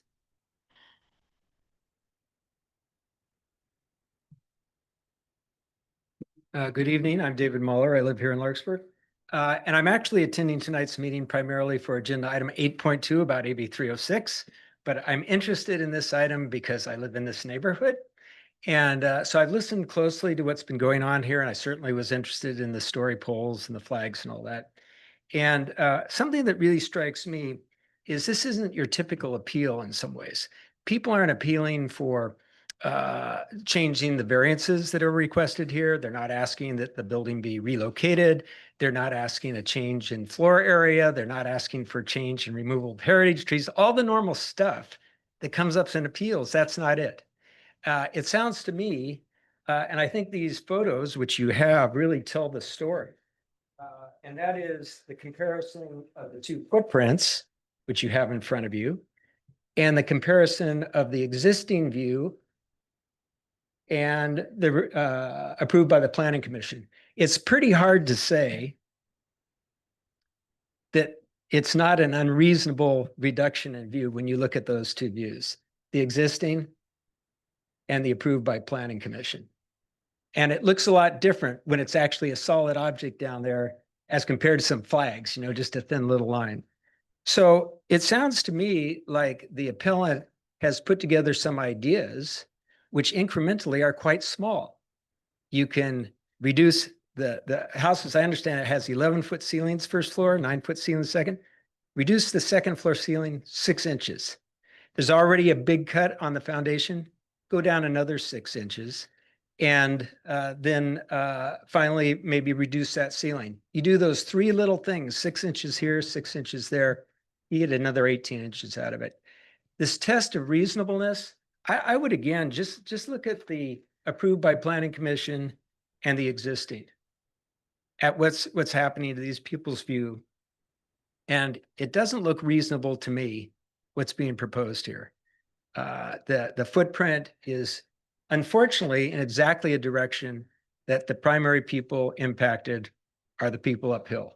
And I think all you have to do is look at those two photos, the existing and the approved by Planning Commission, and even their request still has a pretty darn big view impact. So I would just say this does seem like the kind of appeal maybe to take another look at it. And especially, maybe you've heard the applicant say they don't want to do these things. Well, any one of them incrementally might be too big, but in aggregate, maybe not. So this does seem to me the reasonableness test. Maybe this is one to go back and take another look at. Thanks. Thank you, David. Is there anyone else in the chamber who would like to speak during this public hearing part? Okay. Is there anyone else online? There's no public comment online. Okay. So at that point, we close the public hearing. And we have two options. One is to bring it back here, but if the council feels like they have more questions to ask of either party, we can reopen for 5 minutes each. We'd like to do that. to ask more questions or clarification questions. Do you have some of those that you're interested in? Anybody? No? Okay, because we'll have to have consensus on that. So it sounds like we don't need to reopen it. So at this point, what we do is we've closed the public hearing and we've closed the comment period of time, and now it's for us to discuss. And who would like to begin? And if you are beginning with any discussion that involves some of the documents that we have, we can point them out too. So anyone would like to begin? I mean, sure. I will begin. Thanks everybody for your presentation and your time. I'm strictly looking at the code and making an interpretation based on my best ability. And the code says further, the proposed structure or addition avoids significant and unreasonable loss or interference with privacy, light, solar access, and prominent scenic views, such as views of hillsides, Mount Tamalpais, and San Francisco Bay from primary living areas. So what I have gleaned from the presentations is that the light loss is actually, there's light gain based on the south facing windows that will be receiving more light as a result of taking down the existing structure, which is higher and is blocking light that's coming as it's passing from the east to the west. And that the prominent scenic view, which is Mount Tam, and the hillsides will not actually be blocked. That doesn't deny that it's not as pleasant to look at treetops as it is to look at rooftops. Or the opposite. It's more. Oh, sorry. It's more treetops, yeah. pleasant to look at treetops than it is to look at rooftops. And you know, I sort of disappointed in the inability for the neighbors to work it out together, because at one point in time, it seemed to me that the applicants had come down almost, you know, 2/3 of the way. And I'm not an architect. I don't understand what the costs are associated with changing ceiling heights and digging 6 inches deeper into building a foundation. And some of the suggestions that are being made by the appellant, but I'm inclined to deny the appeal. Okay. Are there thoughts that you would like to offer? Sure. Well, first, thank you both. A couple preliminary comments. This is probably our third appeal this year, second or third appeal, or third. And it generally brings up questions of our own policy. We found in the prior ones that there were so many variances, we had to ask for what conforming was. And so we're reviewing that. For me personally, I bought my property in Heather Gardens very much because of a view. I can understand, the importance of that. And so I feel sensitive to what loss of view means. And I also, am looking at the code specifically, which is all we have for today. So this is, without any sort of predisposition or de novo, we're not really, we're having to make the findings independently. So, I appreciate, Bill, what you did with the percentage calculation. So I think we don't have that defined. So what is unreasonable, as David made in public comment. And, to me, when I saw this on the agenda, my first thought is, are they losing a view of Mount Tam or the view or the bay? Because that to me is, that really is a material change as much as an aesthetic change. I do feel that Heather and David, that it seems like this started with something that could have been a big block, and it could go down 36, and they met you more than halfway. They went to 20. So I mean, I feel that there was some accommodation. And looking at it, it's so hard. It's almost to say, which picture is better when you take a photo of me? Do you want it landscape or portrait? So on the one hand, you're completely blocked on the right now, and you're going to gain that later, but you're blocked less. And so the only thing you come back to is this kind of area calculation. So, I'm just saying in all that, I don't know how to tie it back to the code. I don't find a way where it violates the code saying significant or unreasonable loss of view. And as I said, I think that's an important thing in a house, but, it has been brought down, as much as I understand and see it, there is, remaining view. The economic impact, my only remaining question to the architect, we didn't cost it, but if digging into the foundation or changing the HVAC in the, in the attic space, is that a $50,000 or $100,000? I mean, I'm just wondering, but my assumption was this is not trivial. It's not a few thousand when you say start over, but, trying to balance the needs. I'm also inclined to say code as written and all the rules were followed. So I'm inclined to not make the findings and deny the appeal.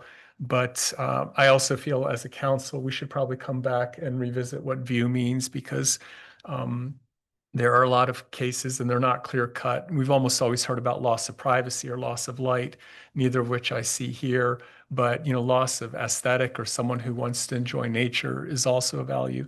But, given in the balance here, I'm still inclined to say that the applicant did what they could, tried to meet in the middle, and that the significant and unreasonable loss of prominent scenic view hasn't occurred. Okay. That seems like a concurrence with Sarah's position. Scott? I will be brief.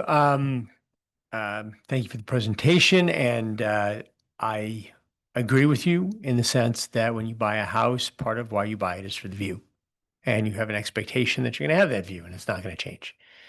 Having said that, you also, when you have to tear down a house and you got to build a new one, it's not going to be identical, and people are improving houses all the time, and they're making them bigger, and that's just what we're seeing in Larkspur. I appreciate that you have addressed the issues. My question was, could we have the roof lower pitched? That was asked, and you answered it that no, because that's where the AC is going to be. The other changes I understand are impractical and can't really be achieved. I do think that you have compromised and you have done your best to make this reasonable. And because of that, I find these changes reasonable. And I also would have to deny the appeal. Okay, so to wrap this up, first of all, I want to thank the hard work that our staff puts into this. Alex, you do a lot of work, and Elise, also Simonian, our community services director. But I know a lot of the planning aspect comes to you, and it's always difficult with these unusual lots we have in Larkspur to often come up with drawings and other assessments that are viewed by everyone from the same perspective. So thank you, Alex, for that. In your staff report, you first asked if the council finds the loss of view reasonable or a view unreasonable. What, did I read that right? It's coming down to the loss of view, that if we find it unreasonable, then we should deny the appeal. What I have seen in this packet of opportunities for which the property owner has met with neighbors and has compromised some of their own design ideas by lowering the roof pitch, even lower than what the Planning Commission had asked them to do. They brought it down even lower and made some additional changes to that. Show it's what we hope people will do is to create a compromise position to the best of their ability within the reason of a design of a home that's for a contemporary family living in contemporary time. I went and visited the house, and I appreciate that you let me come into your living space there to see what it is. And you will have an obstruction, but I cannot find that it's an unreasonable obstruction at this point. I think you also have acknowledged that you have a home that's a work in progress for your own family in far as the renovations that need to be done. And it may be an opportunity to create some expansion of views when you engage in that. So I will agree to deny the appeal also. So we have 4 of us listen to this and have all a consensus to agree to deny the appeal. I'll need a motion to on item Where are we? Item 7.1, which is appeal the planning commission decision to approve application PLN 25-09, 009, excuse me. So moved. Is there a second? Second. All in favor of the motion? Aye. Aye. Anyone opposed? No. All right. That item is completed. Thank you very much. Everyone's welcome to stay, or we will have a 5-minute break so that we can return Vice Mayor Andre to the room. Hi, welcome back to the regular meeting of the Larkspur City Council on Wednesday, July 2nd. We have welcomed back Vice Mayor Stephanie Andre after the completion of item 7.1, which is a Planning Commission appeal. That brings us to items 8, which are business items. 8.1 is a review of the preferential parking program intended to deter overflow parking by Redwood High School students. Can we have a staff report, please? Yes, I'm going to start and then hand it over to City Clerk Allison Fallis, who's our point person for this program. Prior to COVID, the council launched a pilot program to create restricted parking in 2 neighborhoods adjacent to Redwood High School. COVID disrupted the plan that the council put in place, which was to do periodic reviews to kind of see what the residents felt was working and not working, because obviously we didn't have normal parking patterns. So now that the program's had a few cycles, and we're starting to see what works and doesn't work, we thought it was time to do one of these periodic reviews. And so we put out to the community a survey that Allison's going to take you through in a little bit to talk about some of the key highlights of the survey, which you have in the packet. And then the purpose tonight is for discussion. And then if the council thinks you'd want to modify the program, we would go through a process to notify the neighborhoods that you were considering that. They weren't told that. So tonight's just to give us some more general direction and take a look at this information. So I'm going to turn over to Allison to kind of hit some of the highlights that she noticed in doing the survey with the affected homeowners. Okay, and this survey is also in the staff report online as well, which might be easier to look at. So the survey link was mailed to all the residences in the parking permit program area, as well as emailed to the contact info we had on file for all of the permittees. 83 responses were received, and you can see it's pretty evenly split between Larkspur Marina and Heather Gardens providing responses. In general, 85% of respondents seem to think that the program is at least somewhat effective at addressing the problem of Redwood High students parking in their neighborhoods. And so from that, 80% of respondents would like the program to continue. However, that number does drop to 37% when they were asked if a parking permit fee of about $50 per permit would be charged. There's a bit of a drop off there. When another common complaint that we've heard over the last few years is that there isn't enough signage in the neighborhoods. So we asked people about that. And that was also fairly split, with people thinking there is not enough signage or there is enough signage in the neighborhoods. For the not enough signage group, the majority of those respondents were in the Larkspur Marina neighborhood. The next question was about the process to obtain permits, and it looks as though the majority of people don't find the permit process as it currently is overly burdensome. There's only a small percentage that indicated it was difficult. And then the last question was a more open-ended response. So all these responses are in the staff report for the packet if you want to read them further. So we're just generally here to answer any questions you have about the program, the survey material, what's working, not working. The one thing I realized I hadn't put in the staff report that I did want to note is we did a few months ago decide that the signs themselves were too small. So we actually put up some bigger ones just to make sure they were a little more visible. It's all the same information, just bigger font, bigger sign. Okay, so this is timely because Redwood is closing their east parking lot for the installation of solar panels. And that may bring more student parking and faculty parking into our residential area come August. It might. They also have created a new parking area on Doherty where the field one part of their field is. And I don't know how many spots they're going to add there. And it sounds like when I saw the email in here that they are also going to add parking on their footprint behind their tennis court area. I think I read that. Did you read that, Allison? I maybe I got that wrong. But I think this, that's correct. Yeah. They are, yes.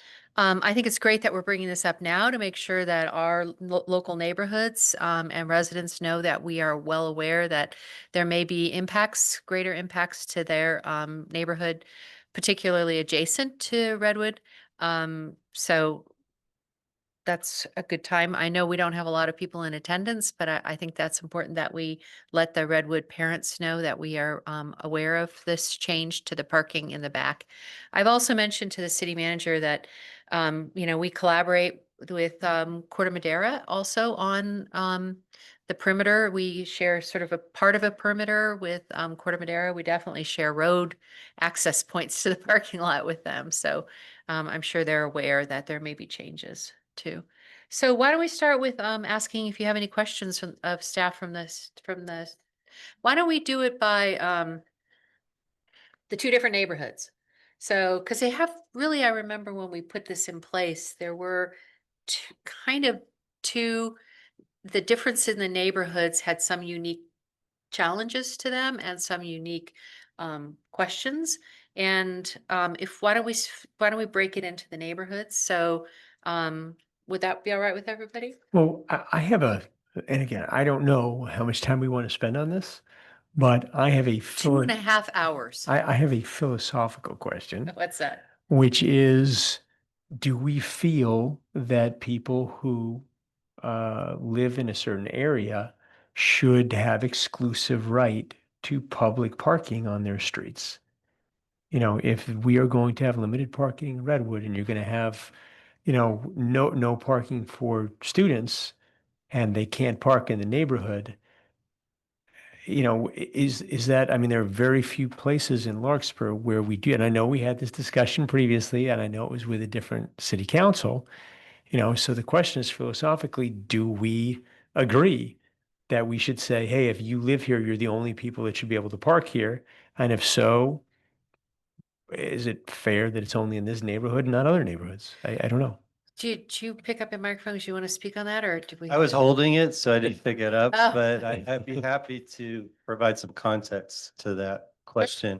To go back to when the council that put this in place heard sort of all the feedback from these neighborhoods. I know because I have a teenager for a few more months. He's going to finally not be a teenager. Teenagers are stupid people. I love them, but they're not always very conscious of the world around them. We had two main complaints. We had kids ripping through those neighborhoods at high speeds, very dangerous, and that was one of the complaints.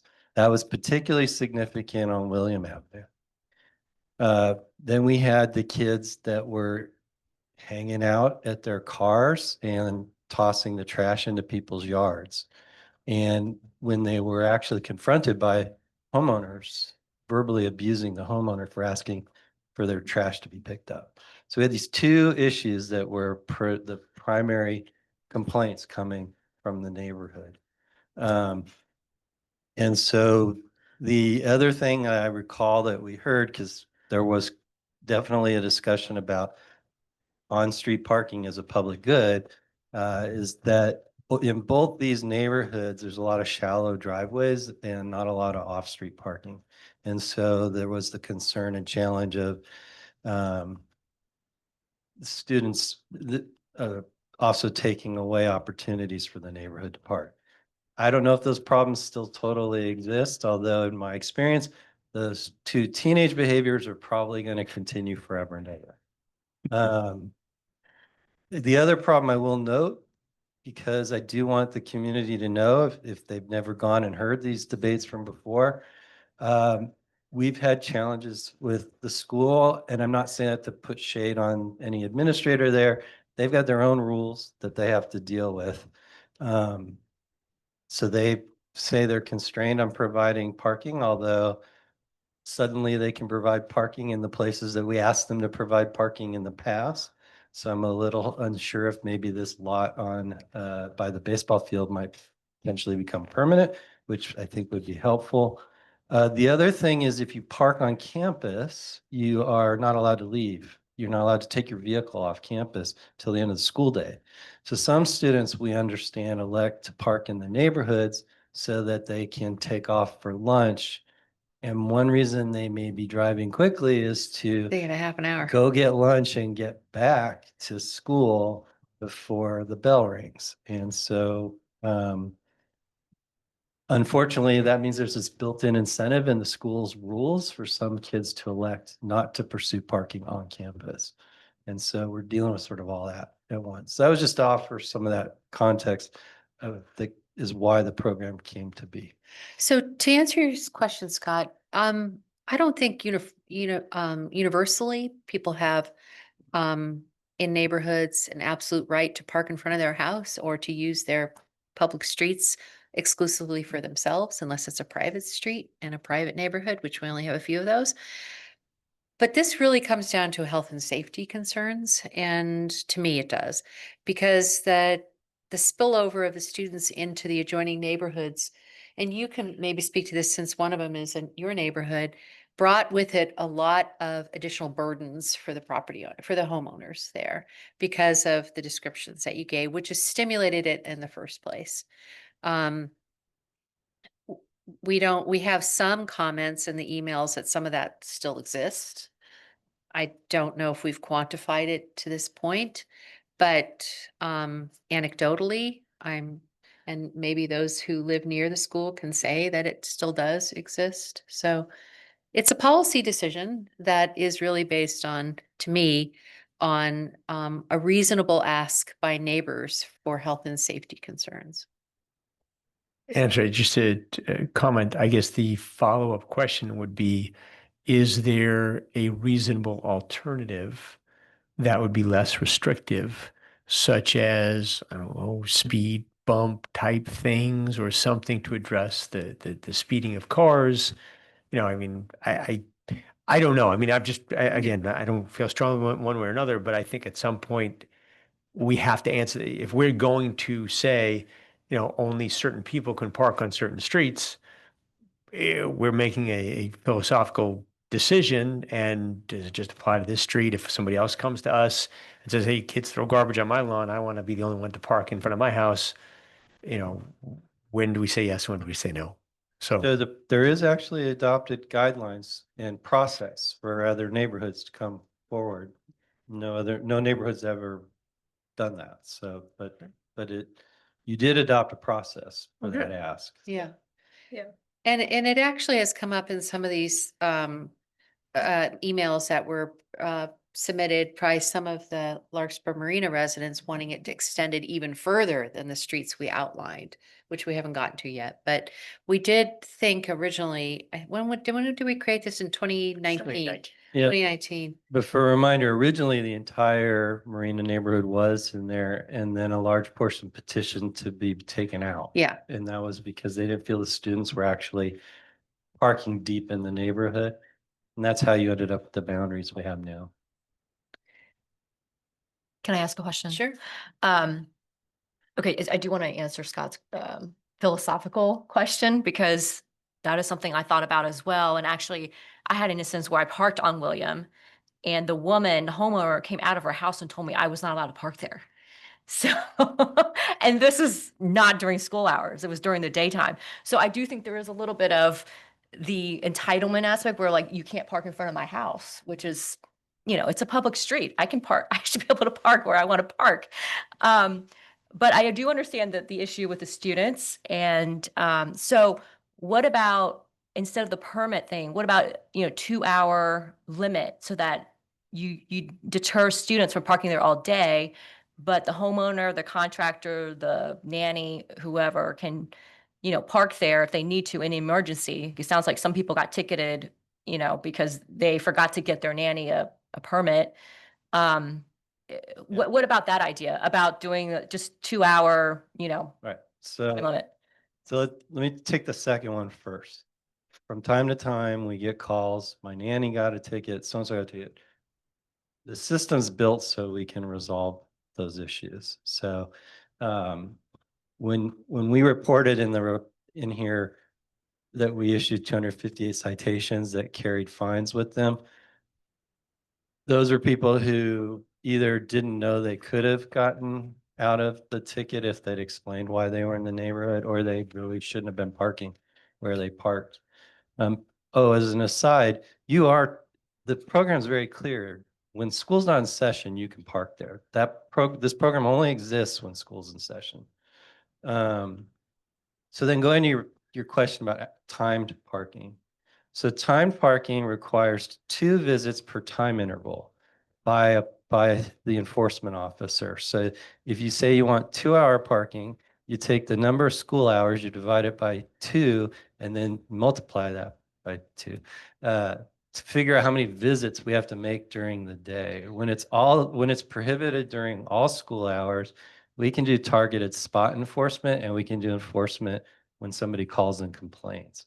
But if we have a timed enforcement, we have to go out and actively enforce it. So it would greatly increase our cost. So if that was something that people wanted, we most definitely would have to come up with a cost calculation. It would probably be 5-6 times what the program costs now. And then we'd have to talk about a fee to offset that. Yeah, for enforcement. And an example would be in our other jurisdiction in San Anselmo, they do have some neighborhoods that have that. And the Central Marin Police, correct me if I'm wrong, there's a larger variable of charging to cover the expense of that. Well, we have There. timed parking enforcement in the downtown. Yeah. So we do these spot visits, chalk the tires in the downtown. So we have a sense of how much more. But I have a quick question for you, Dan. One of the questions I did have was regarding, how the CMP cost allocation does get done. I think it was stated it was about $7,500. As we were totaling up, there was a quick math done on the cost of the program and then what we were receiving in terms of revenue from the fines, and it was basically a break even. And my recollection was that it was $7,500 for the CMPA, and I was curious, how does that get allocated? How does that get defined?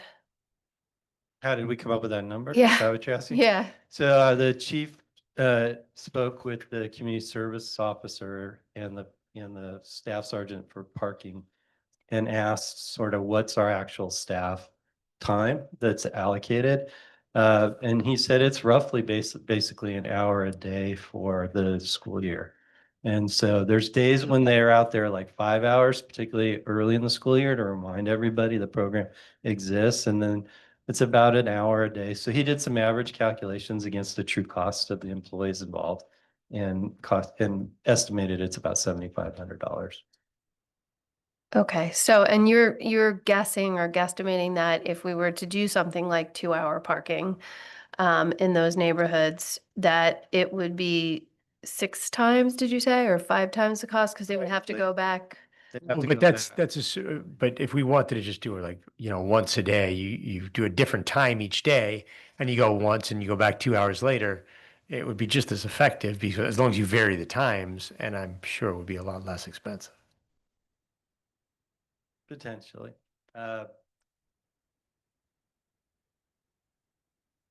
That's kind of how the downtown works, right? But I can just tell you, these neighborhoods are going to ratchet up the complaints. Yeah. And we're going to be out there.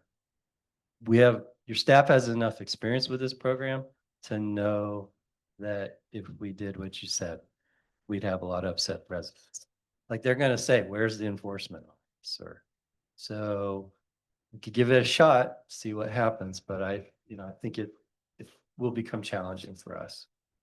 I think there were just two other things that I gleaned from a lot of the notes that were given. One was, the unfortunate ticketing of folks, nannies, service people who are coming and don't have permits. And that seemed to be an issue that I heard consistently on those email responses. And so the 2-hour parking would eliminate that most likely, or those issues. And the people not knowing that they have a process to go and then contest the ticket. And so it's just, they just pay it. And the other thing was the placement of the signs. I looked at the map of the placement of the signs and unfortunately, I think I would definitely get a ticket because it seemed that they were sort of like at the ends of streets, but not in the middle of the street at all. And far enough away that if you're parking, at one end of the street and the sign's at the other end of the street, you would have no idea that that was the actual rule for the street, the parking rule. Okay, so let's take the first issue. I don't have a percentage. I doubt Allison does, but I bet if we had a little time, we could calculate out for you how many nannies are currently in possession of full-time parking passes. These residents just have to call us. They have to say why they have somebody visiting their home regularly, and we issue them a permit. It takes a little bit of work from them, that's all. They also have the ability, they all should know how, and if they don't, they should give us a call. We have very friendly people running this program. Yeah. We tell them how to print out a day. It's hard for me to figure out a solution for these occasional hiccups, which are usually because the homeowner forgot. Not any other reason other than that. Additionally, in theory, all these folks should have a business license. I know they don't, but they should legally. And if they do, the program says you can just display your business license in your window and you won't be ticketed at all, no matter where you're parking. So, I don't know. I have a hard time with that because I feel we've actually gone much farther into helping people resolve that if they just need to call us. The signs. So we had a long discussion when we instituted the program about signs. And there was a lot of concern about sign blight from neighbors. And so there's two kind of oddities in the vehicle code and the laws around parking signs. So there is the need for the driver of the vehicle to have a reasonable opportunity to know they're not supposed to park somewhere. And you just had a hearing. Reasonable is a tough word to figure out what that means. The courts and the municipal and the vehicle code kind of say basically you need signage at all points of ingress and egress, and that's sufficient. So we generally went to that side of the equation. However, there used to be certain spots in the Larkspur Marina neighborhood that had 20-minute parking or 30-minute parking, something like that. 20 minutes right by the front So entrances. if a homeowner had a pole in their grass from the old program, we said, do you want us to take this pole out or do you want us to put one of the new signs up? Some of them said, sure, just put up a new sign. I'm used to that pole being in my lawn. Yep. And other people said, take the pole away. I would love to have it be gone. So if you go in the marina neighborhood, you'll see occasionally a sign. You might scratch your head and say, well, why is that sign there? It's probably because it was there for the old program. Just as a point of reference, since we were mentioning San Anselmo, I know San Anselmo's on the verge of changing this, but in San Anselmo for years, it's been illegal to park on the street at night without Without a residential authorization. permit, yeah. And there, to the best of my knowledge, there's like 4 signs in the whole city that tell you that, and they're at all the points of entry to the city. Because technically that's the law. So is that reasonable? I don't know, but that's kind of what the law says. I think we'd want to ask the neighborhood, like how important is sign blight versus if we were going to put more in versus having the program. And I don't know how they would respond. Yeah, I would just say that my overall response or, observation from the survey response is that most people believe it's working and like it. And the sort of old adage, if it ain't broke, don't fix it kind of thing. And the fact that it's not costing us anything today would, I would be inclined to say we don't need to have them pay for their permits, but some of the things that I observed maybe not working as well were not enough signs and people who are legitimately needing to be in those locations getting ticketed. So that was just my overall takeaway from what I read in the packets.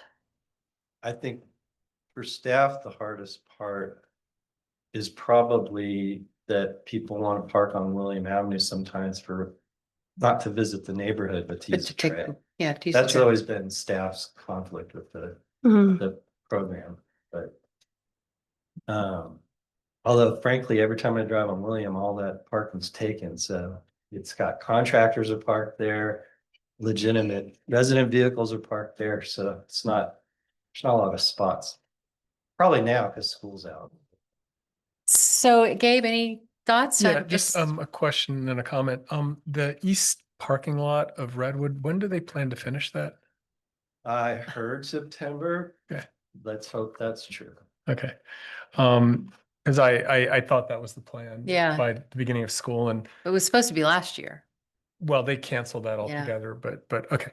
And then I think, Scott, to your philosophical question, the way I kind of see it is, for example, downtown Mill Valley, it's metered, so ideally, if you don't have a lot of demand, parking is available, nobody has a problem. That's most of Larkspur actually. But I almost feel that the schools, not only the teenage population, but just the enormous amount of cars that park there have made it so that you would normally put up metering or some demand control policy. And usually in a residential area, first dibs would go to the residents because, it's, let's say Heather Gardens is a 1942 street, which really does not allow for much. There's only parking on one side of the street, and the homes often only allow one car, maybe two. So I think the program, in the spirit of, are we giving anyone special treatment, for a public good? I mean, I feel that the demand is clearly there, and I remember how bad it was before we instituted the program, and some of it was the behaviors, but some of it was simply, there was parking in front of the fire hydrant, there was parking in weird places. People needed to get on class, so they would park at the end and just go the Redwood track and William. And then there were complaints we got on the other side of the levee, which is by Lakeside, and there were real traffic concern issues. So, I mean, I think it was motivated by a need to control the demand and giving first dibs, to people who live there and then their servants. So I mean, I'm inclined to, not allow the problem to occur again, if we were to reduce the thing. I think, what solution would we be left with? And I don't think there's another area except for the downtown where we hear as much about parking, and there as well, we've had to think like, do we even widen the street and so forth. So, I think there's some basis for this, this policy, but anyway, and I'm in support of it. And I, not just living there, I mean, I try to poll the neighbors, and it was really a question I got hit up with a lot. It was pretty problematic at the time, but with COVID and everything, things changed a lot, and we've never seen what we saw like in 2020. So it seems like with the survey, most of the residents that were surveyed that Allison did are pleased with the program. And did not express wanting to change a lot. There was one comment of in the Larkspur Marina even extending it further, but I think we'd have to have that further dialogue on that. That was only one of the comments. That sounds like getting a permit is still a little confusing for some people. And I don't know if there's ways to just reinitiate some sort of letter or email as how to get the permit. Not sure, but it may just be that there will always be people who can't figure out how to do permitting processes. We did have a question here is should we charge for a permit? We don't charge now. And the staff report offers a $50 idea for charging for a permit. Do we have a thoughts of that? You know, my initial thought was no. It's not costing us anything at this point in time. We're breaking even, and many of the residents felt, you know, they pay taxes to the city. Okay. And through their payment of taxes that, you know, that should provide them with parking on the street and protecting parking for them to the effect that they get priority of parking in the neighborhood since they own homes there. Anybody feel like they want to institute a parking, a permit fee? I just have to clarify, the number, Sarah, you said 7,500. So Dan, I think the city cost and the CMP cost and all other costs are 17,000, and the 260 tickets bring in 17,000. So it is break even, but at a different level than what we said. Is that all correct? That's generally correct. There's Yeah. two variables that could shift things. One is if we get more compliance, right, then there will be fewer tickets. And then also tickets still go through the traffic court. So there's a percentage of the fine that stays with the court. And if they up their take, which could very well happen, then what flows back to us would go down. I don't see like we have any desire to create. You were going to say something. Oh. Oh. I was just gonna say, like, I don't think that we need to institute a permit fee right now. But I think we should continue to monitor the costs. And if the costs, you know, if we're for some reason not recouping the cost of this program, I think we should, you know, bring that back for discussion. Okay, and then the last sort of issue that was brought up was the signage, and I think you explained that pretty well. I think we can continue to see if signage suggestions by neighbors that may be in different locations, but I don't know how we assess that. I haven't really looked to see what the signage is right now, but I know we had additional signage in the Marina neighborhood because it has those really weird, not weird, but circular streets. So there were different locations. I would just in closing, because I think we are in consensus with this, there is a attachment 8.1 attachment 4, which is an email from Redwood High School. Is there any way we can get this parking permit reminder circulated to the Redwood population? We'll do that closer to the school Okay. year. And I want to acknowledge the school's always been very cooperative in Yeah. putting that message out with the kids who are interested in parking. You know, a big part of this problem too becomes so many kids age to get their first chance to drive later in the school year. And January. so we know the spring is often when the problem ratchets up, particularly because there's a whole cohort of new drivers who can't get parking on campus. Mhm. And they used to have sophomore row on Doherty, which now is a red curb, but that used to be when all the sophomores got their cars and they couldn't get permits, they parked on Doherty, but now we made that a red zone, so they have to park somewhere else. Do you feel like, I feel like we've given you suggestions? Any other suggestions you want to present for this? And we will start to bring this back annually. We'll start to do surveys and keep an eye on things, and we'll constantly be monitoring the costs. And the only other reason we might bring it back is if we do receive a petition to modify the boundaries. I should acknowledge an appreciation that in the Marina neighborhood, because they have a property owners association, they do have a parking committee that's been kind of mitigating some of this so that we don't deal with it. And I appreciate that. They've been able to educate people for us. They've been able to let us know when there's problems so we know how to resolve them. And I think two last things that I'm thinking of, I saw in Rose Lane neighborhood, which has a different type of street because those are privately owned streets. They do have residents only parking signs really prominently posted at the entrance now. Those are their signs. Yes, not those our are their signs, which is, I think, preempting probably some of these things. But I think lastly, to close this item, it would also be great if we continue to monitor student overflow parking at Piper Park. because we have a lot of students who park there and then they stay there for 6 to 8 hours, and that park is utilized by a lot of people for turnover for the dog park and for tennis courts, et cetera. And you can see a lot of students sometimes parking there, so. So we are informally monitoring the Yeah. problem you just identified. We don't feel it yet has reached critical enforcement Agreed. level, but it could, especially with the pressure of the east parking lot being closed. Yeah. Okay, so this is a business item. Is there anyone who would like in the audience to make a comment about it? Seeing none. Oh, and I see a hand online. We have a hand. We have someone online. Anyone in the audience? No? All right. Then we will move to our online audience. Could you please unmute yourself and identify yourself? Hello, this is Amir Movafagi from Heather Gardens. Can you hear me Yes, okay? we can hear you. Yes. Perfect. I just wanted to make a public comment to say how much I appreciate this initiative has been deeply impactful in the neighborhood. The thoughtful discussion, all the work that's been done is just a comment of gratitude. Thank you. Thank you. And please reach out to us if you have further ideas or comments, because these are always a work in progress. No more hands raised. All right, then we close public comment. That brings us to our last item tonight, 8.2, the status of proposed Assembly Bill 306 and implications for amendments of the city's building code.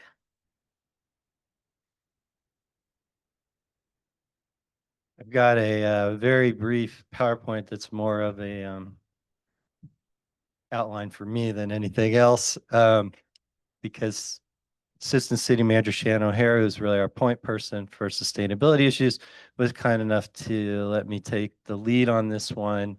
I do get a little too excited about the legislative soup that gets cooked up every year, and this particular one's been very fascinating to me. So we're here tonight because the legislature has had a proposal circulating it under the heading of AB 306 that essentially would suspend amending your building code for a 6-year period. When this idea was first proposed, it was sort of the rebuild Los Angeles idea, but somehow it became the build more housing all throughout California idea. And then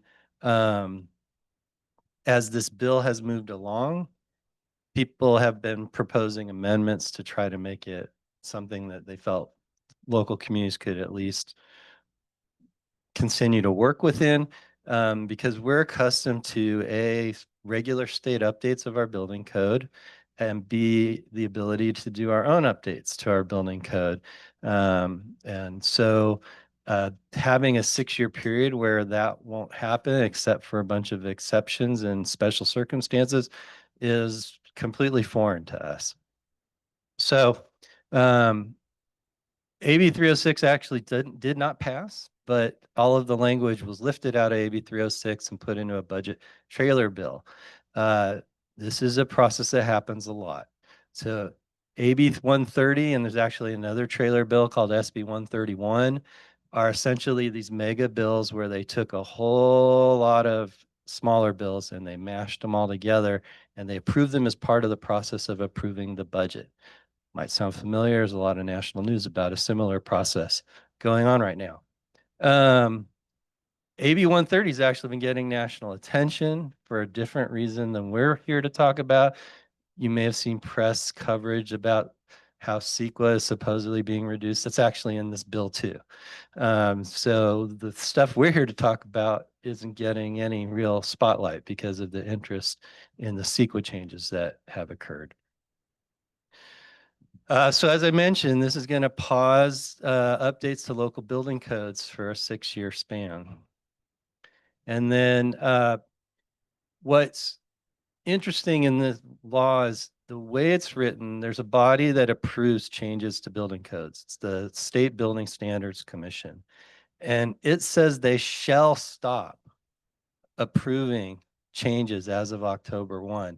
Now, I have seen some bulletins in the last few days suggesting that if you turn it in by October 1, you're okay. But that's not my read on the language. It says they'll stop approving it on October 1. So we realized we have this opportunity potentially in the window that they've created in the summer. And we've been sitting and waiting. Back in 2023, the council started discussing potentially adopting REACH codes. It's been colloquially referred to as the electrification ordinance. And we put that on pause after a court ruling against the city of Berkeley about their ordinance. We've been on pause so long, the logical thing became to wait and see what the Cal Green codes would be, because if the statewide codes were going to be updated in a way that was going to capture most of what we had in our REACH ordinance, it sort of rendered the REACH ordinance moot. The Cal Green codes are out now in draft form, but we've all been sort of on pause while we've been watching this bit of legislation weave its way through the process. The window of opportunity that's been created that we feel comfortable with is if we can get our ordinances passed this summer and have them submitted to the state board by sometime in mid to late August, we should be fine to clear their approval process. But we created our own challenge because we canceled the next 2 regular meetings, and it takes 2 meetings to adopt an ordinance. That's my next bullet there. So one of the things we need to talk about tonight is putting some meeting on the calendar that we can conduct in conjunction with your regularly scheduled meeting on August 20.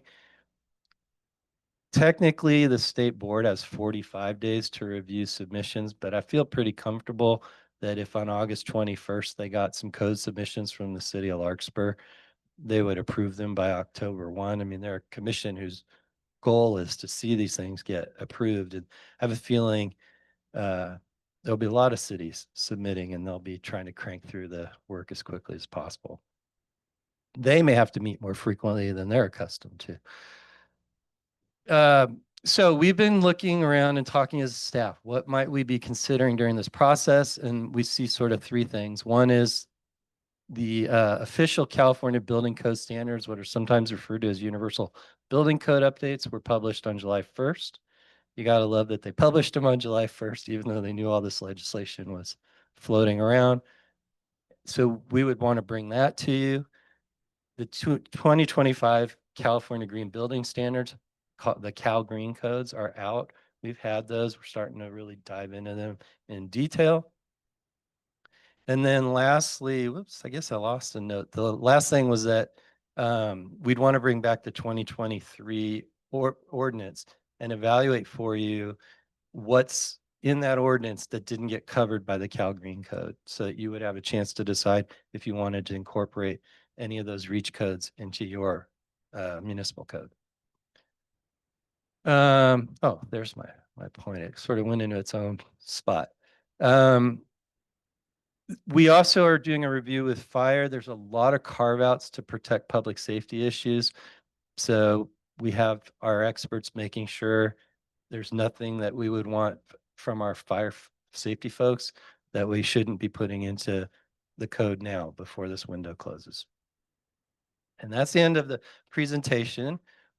What we need to do is plan to have a special meeting where we would bring you all of this to be introduced in an ordinance or a series of ordinances. And then at the regular meeting on August 20, we could have this second reading and we could adopt. You might be going, well, why in the world are you having this item, Dan? We're having this item because we don't typically do this significant an amount of code amendment work on such a tight timetable in the summer, right? We've kind of always as a community tried not to do that. So I want to have an item where we were fully transparent that we're going to try to pull this off in this window that's been created. And our only choice is to do it in July and August. Okay. Having a special, we've discussed having a special meeting will allow us enough time to have the 15-day or the public comment period of time before a second reading to meet the deadline the state has created. Yes, and I know 2 of our council members will be traveling. Yes. So the three on this side of the dais need to compare notes. Yes. So. But I put you in motion to do that, so I think you might have a suggestion on. Yeah, I do have a suggestion, but since it's a business item and we have some people who might want to comment about the process, it's essentially a business item that we are trying to set a meeting date so that we can meet this obligation and the needs that we have. And there will be opportunity for public comment on the specifics of the codes, et cetera, during that public meeting and then the follow-up meeting in which it's adopted. But if anyone has anything they'd like to contribute in advance, you're welcome to.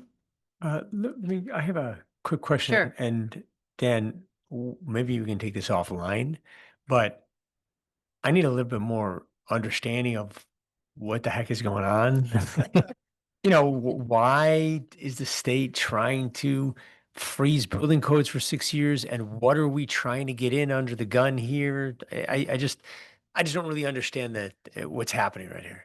So based on comment letters and various analyses I've read, and Shannon, correct me if I'm wrong, the building community has felt that the changes to building codes that are occurring at the local level are creating too much uncertainty for them in a period when they're under pressure from the state to join us in realizing our goals for more housing.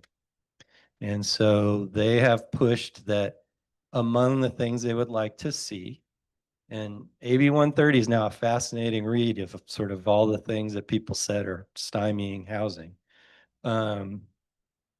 That locking down the building codes at least gives them a sense that the rule book's not going to change for this period of time.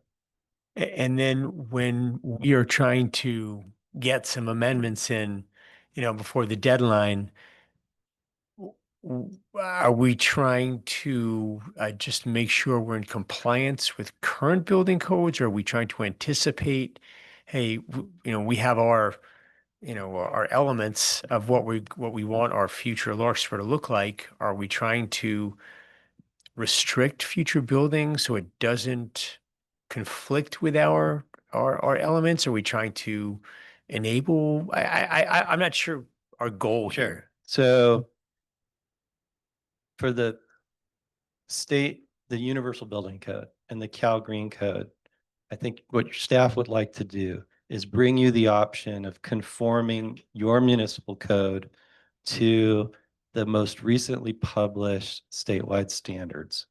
I think a lot of cities are going to try to do this in the next couple months with respect to the Universal Building Code. And when you say that, are we becoming stricter to match them or more lenient to match them? So generally, the Universal Building Code updates are things that the California Association of Building Officials and other major leaders in this field have identified as the world's changed, materials have changed, there's old code language, we need to update it. The way things are getting built has changed, we need to update it. I don't see that as particularly controversial. The Cal Green codes probably is a point of view, right? I might not think it's controversial, but somebody else might, but they tend to promote green building standards. I think the fact that they are statewide standards should give you some comfort in sort of moving quickly to adopt them because they've been vetted across all the jurisdictions around the state and through. But if they're state standards, don't they apply to us anyway? No. So the way these work is they get published as suggestions for you to adopt. So they're not state regulations, they're state suggestions. Right. Okay. For Larkspur. Got it. Right. Can I just make one comment? Because I think it's important to state that we already have accepted the Cal Green codes from 2022. So this is the next round of building standards along with the next round of Cal Green codes. So Okay. it would be just following what we did previously. Okay. But we kind of put that on hold because of the litigation you were talking about. No. So the Cal Green codes were published early in this calendar year, about the same time AB 306 started circulating. Okay. And AB 306 as originally drafted made it almost impossible to go through the process to vet the bill and get the code updated. And it was sort of like, why should we jump through all these hoops and we may not make it in time?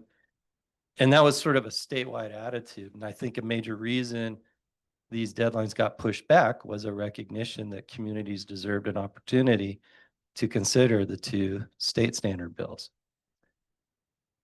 What now hangs out there, though, is we've been waiting to talk to you about what the Cal Green codes say and what's still outstanding from that 23 reach code bill or reach code ordinance that you looked at. So that's the one I can't feel as confident telling you hurrying through that process might be something that some people are critical of. And we will do our best to make sure all our stakeholders are aware of it. I do take some comfort. There's nothing in that model reach ordinance that hasn't been adopted somewhere else in Marin. So you have that to point to, that we're not way out on a limb. But it doesn't mean I can feel as confident there aren't critics. I do generally feel comfortable about the two state standards. Okay. Thank you. Let's have the opportunity for anyone in the public who would like to comment. Yes, sir.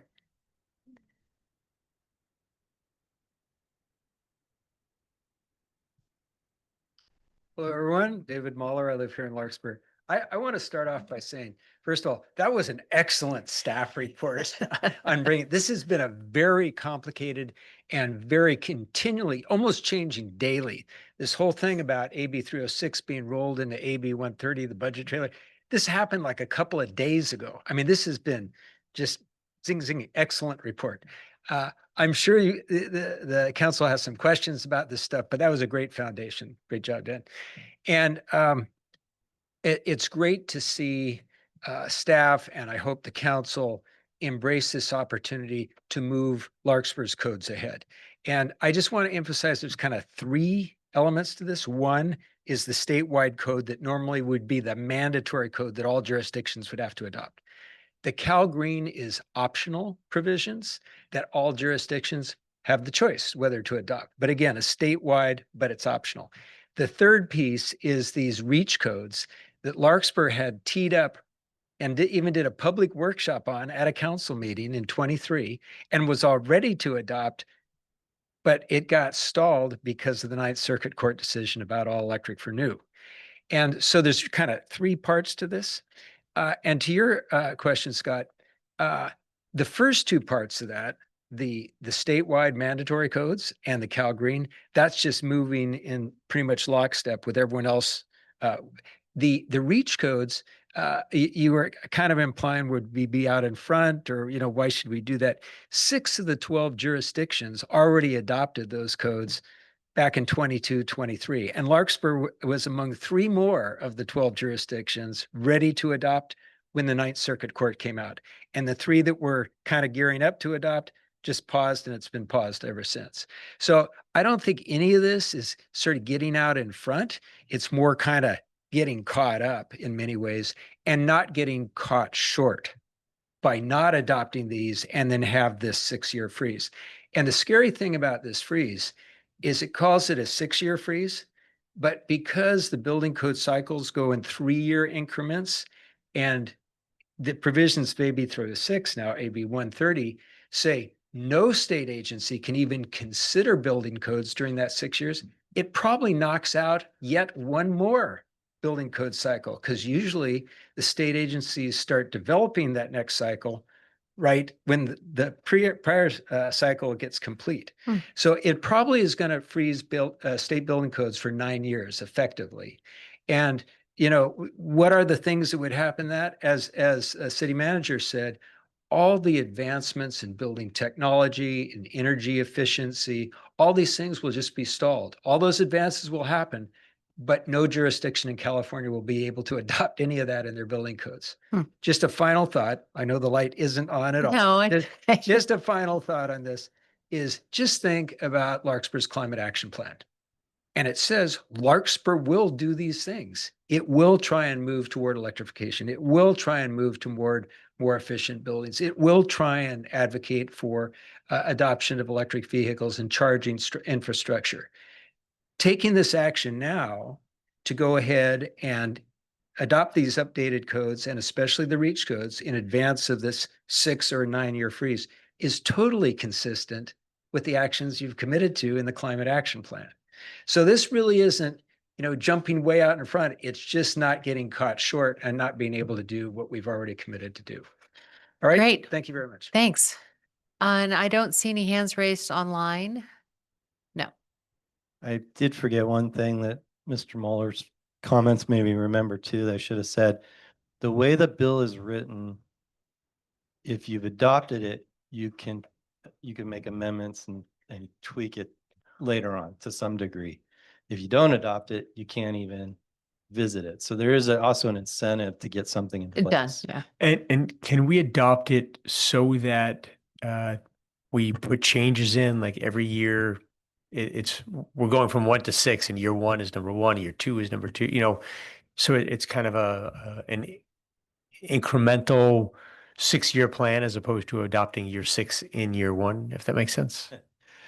Yeah, I understand. I think where you're trying to go, but that's not really how these codes are crafted. I mean, they're really, particularly the 2 statewide codes, those are crafted to marry the law to what's now the way things are out in the world, right? So we don't know what it's going to be like in 6 years. Right. Yeah. Okay. Okay, so let's close this up. And it sounds like you are asking essentially for us to create a special meeting in the next, in this month of July to accommodate the time constraints of this ordinances needing to be reviewed under the constraint of the state law. So we don't have a meeting planned, but I would propose, and we have 2 council members who will be out of the country. I will propose Wednesday, July 23rd, which is a Wednesday. I will be out of town, but I can come back for that. And I consider it's probably a couple of hours, and I'm prepared to start at 5 o'clock. That would be fine. So Wednesday, July 23rd, since the It's three. okay with Stephanie? Since the 3 of us need to be in council chambers, and that works with the 3 of us, and we'll do a public notice for that. Will that work for you, Assistant City Manager? Works for me. I just confirmed with the city clerk who has time off that I'll cover and be Okay. basic city clerk duties for running the meeting. If you did for any reason need one of us for quorum, we can attend remotely. I believe so. Okay. It has to be I believe it has to be a majority of the legislative body in the jurisdiction at the location. So that As would, long as 3 of you are here, folks can attend remotely, but we need a quorum in the jurisdiction. Is that correct, Sky? Do I have that? Well, it's late enough that I can't disentangle the 1429 rules from the old Brown Act. But You would need to tell us where you're going to be. And then we would publish that on the agenda, and you would post the agenda wherever you want. oh, I want an invite to the farm, so I'm looking. Invited. So no, just, I mean, in case, because I realize this is important, and, I'm going to be working every day anyway. So if you just, as a Okay. backup, I'm available. So it'll be late though. It'll be after midnight. I just bought a flight back from my trip. And just remember, so the first meeting, we would be bringing what we would propose be the adopted ordinances for a first reading. You'd have a chance to give us feedback and talk through that at that meeting. The adoption needs to occur at a regular meeting. August The 20. adoption will occur at the August 20 meeting. Okay, so Hold on. yes. Just a quick question. Ordinance usually there's a first reading. If we make changes at this meeting, would it still count as a first reading? If you make them as an amendment to the documents while we're in the meeting and then adopt those, yes. Okay. as long as the ordinance. Got it. Thank you. Okay, so to close this item, we are initiating a special meeting in addition to our summer schedule on Wednesday, July 23rd at 5 p.m. in this council chambers to listen to Assembly Bill 306 and the implications for amendments ordinance. And we welcome public comment for that period of time. And I think that brings us to item 9, which is adjournment. Does anybody have anything else you want to add? All right. So see you everybody at the special meeting on July 23rd. Happy 4th of July. See you at the parade. And then the meeting after that, the first one in August is canceled, but the second one will be here. Good night, everyone.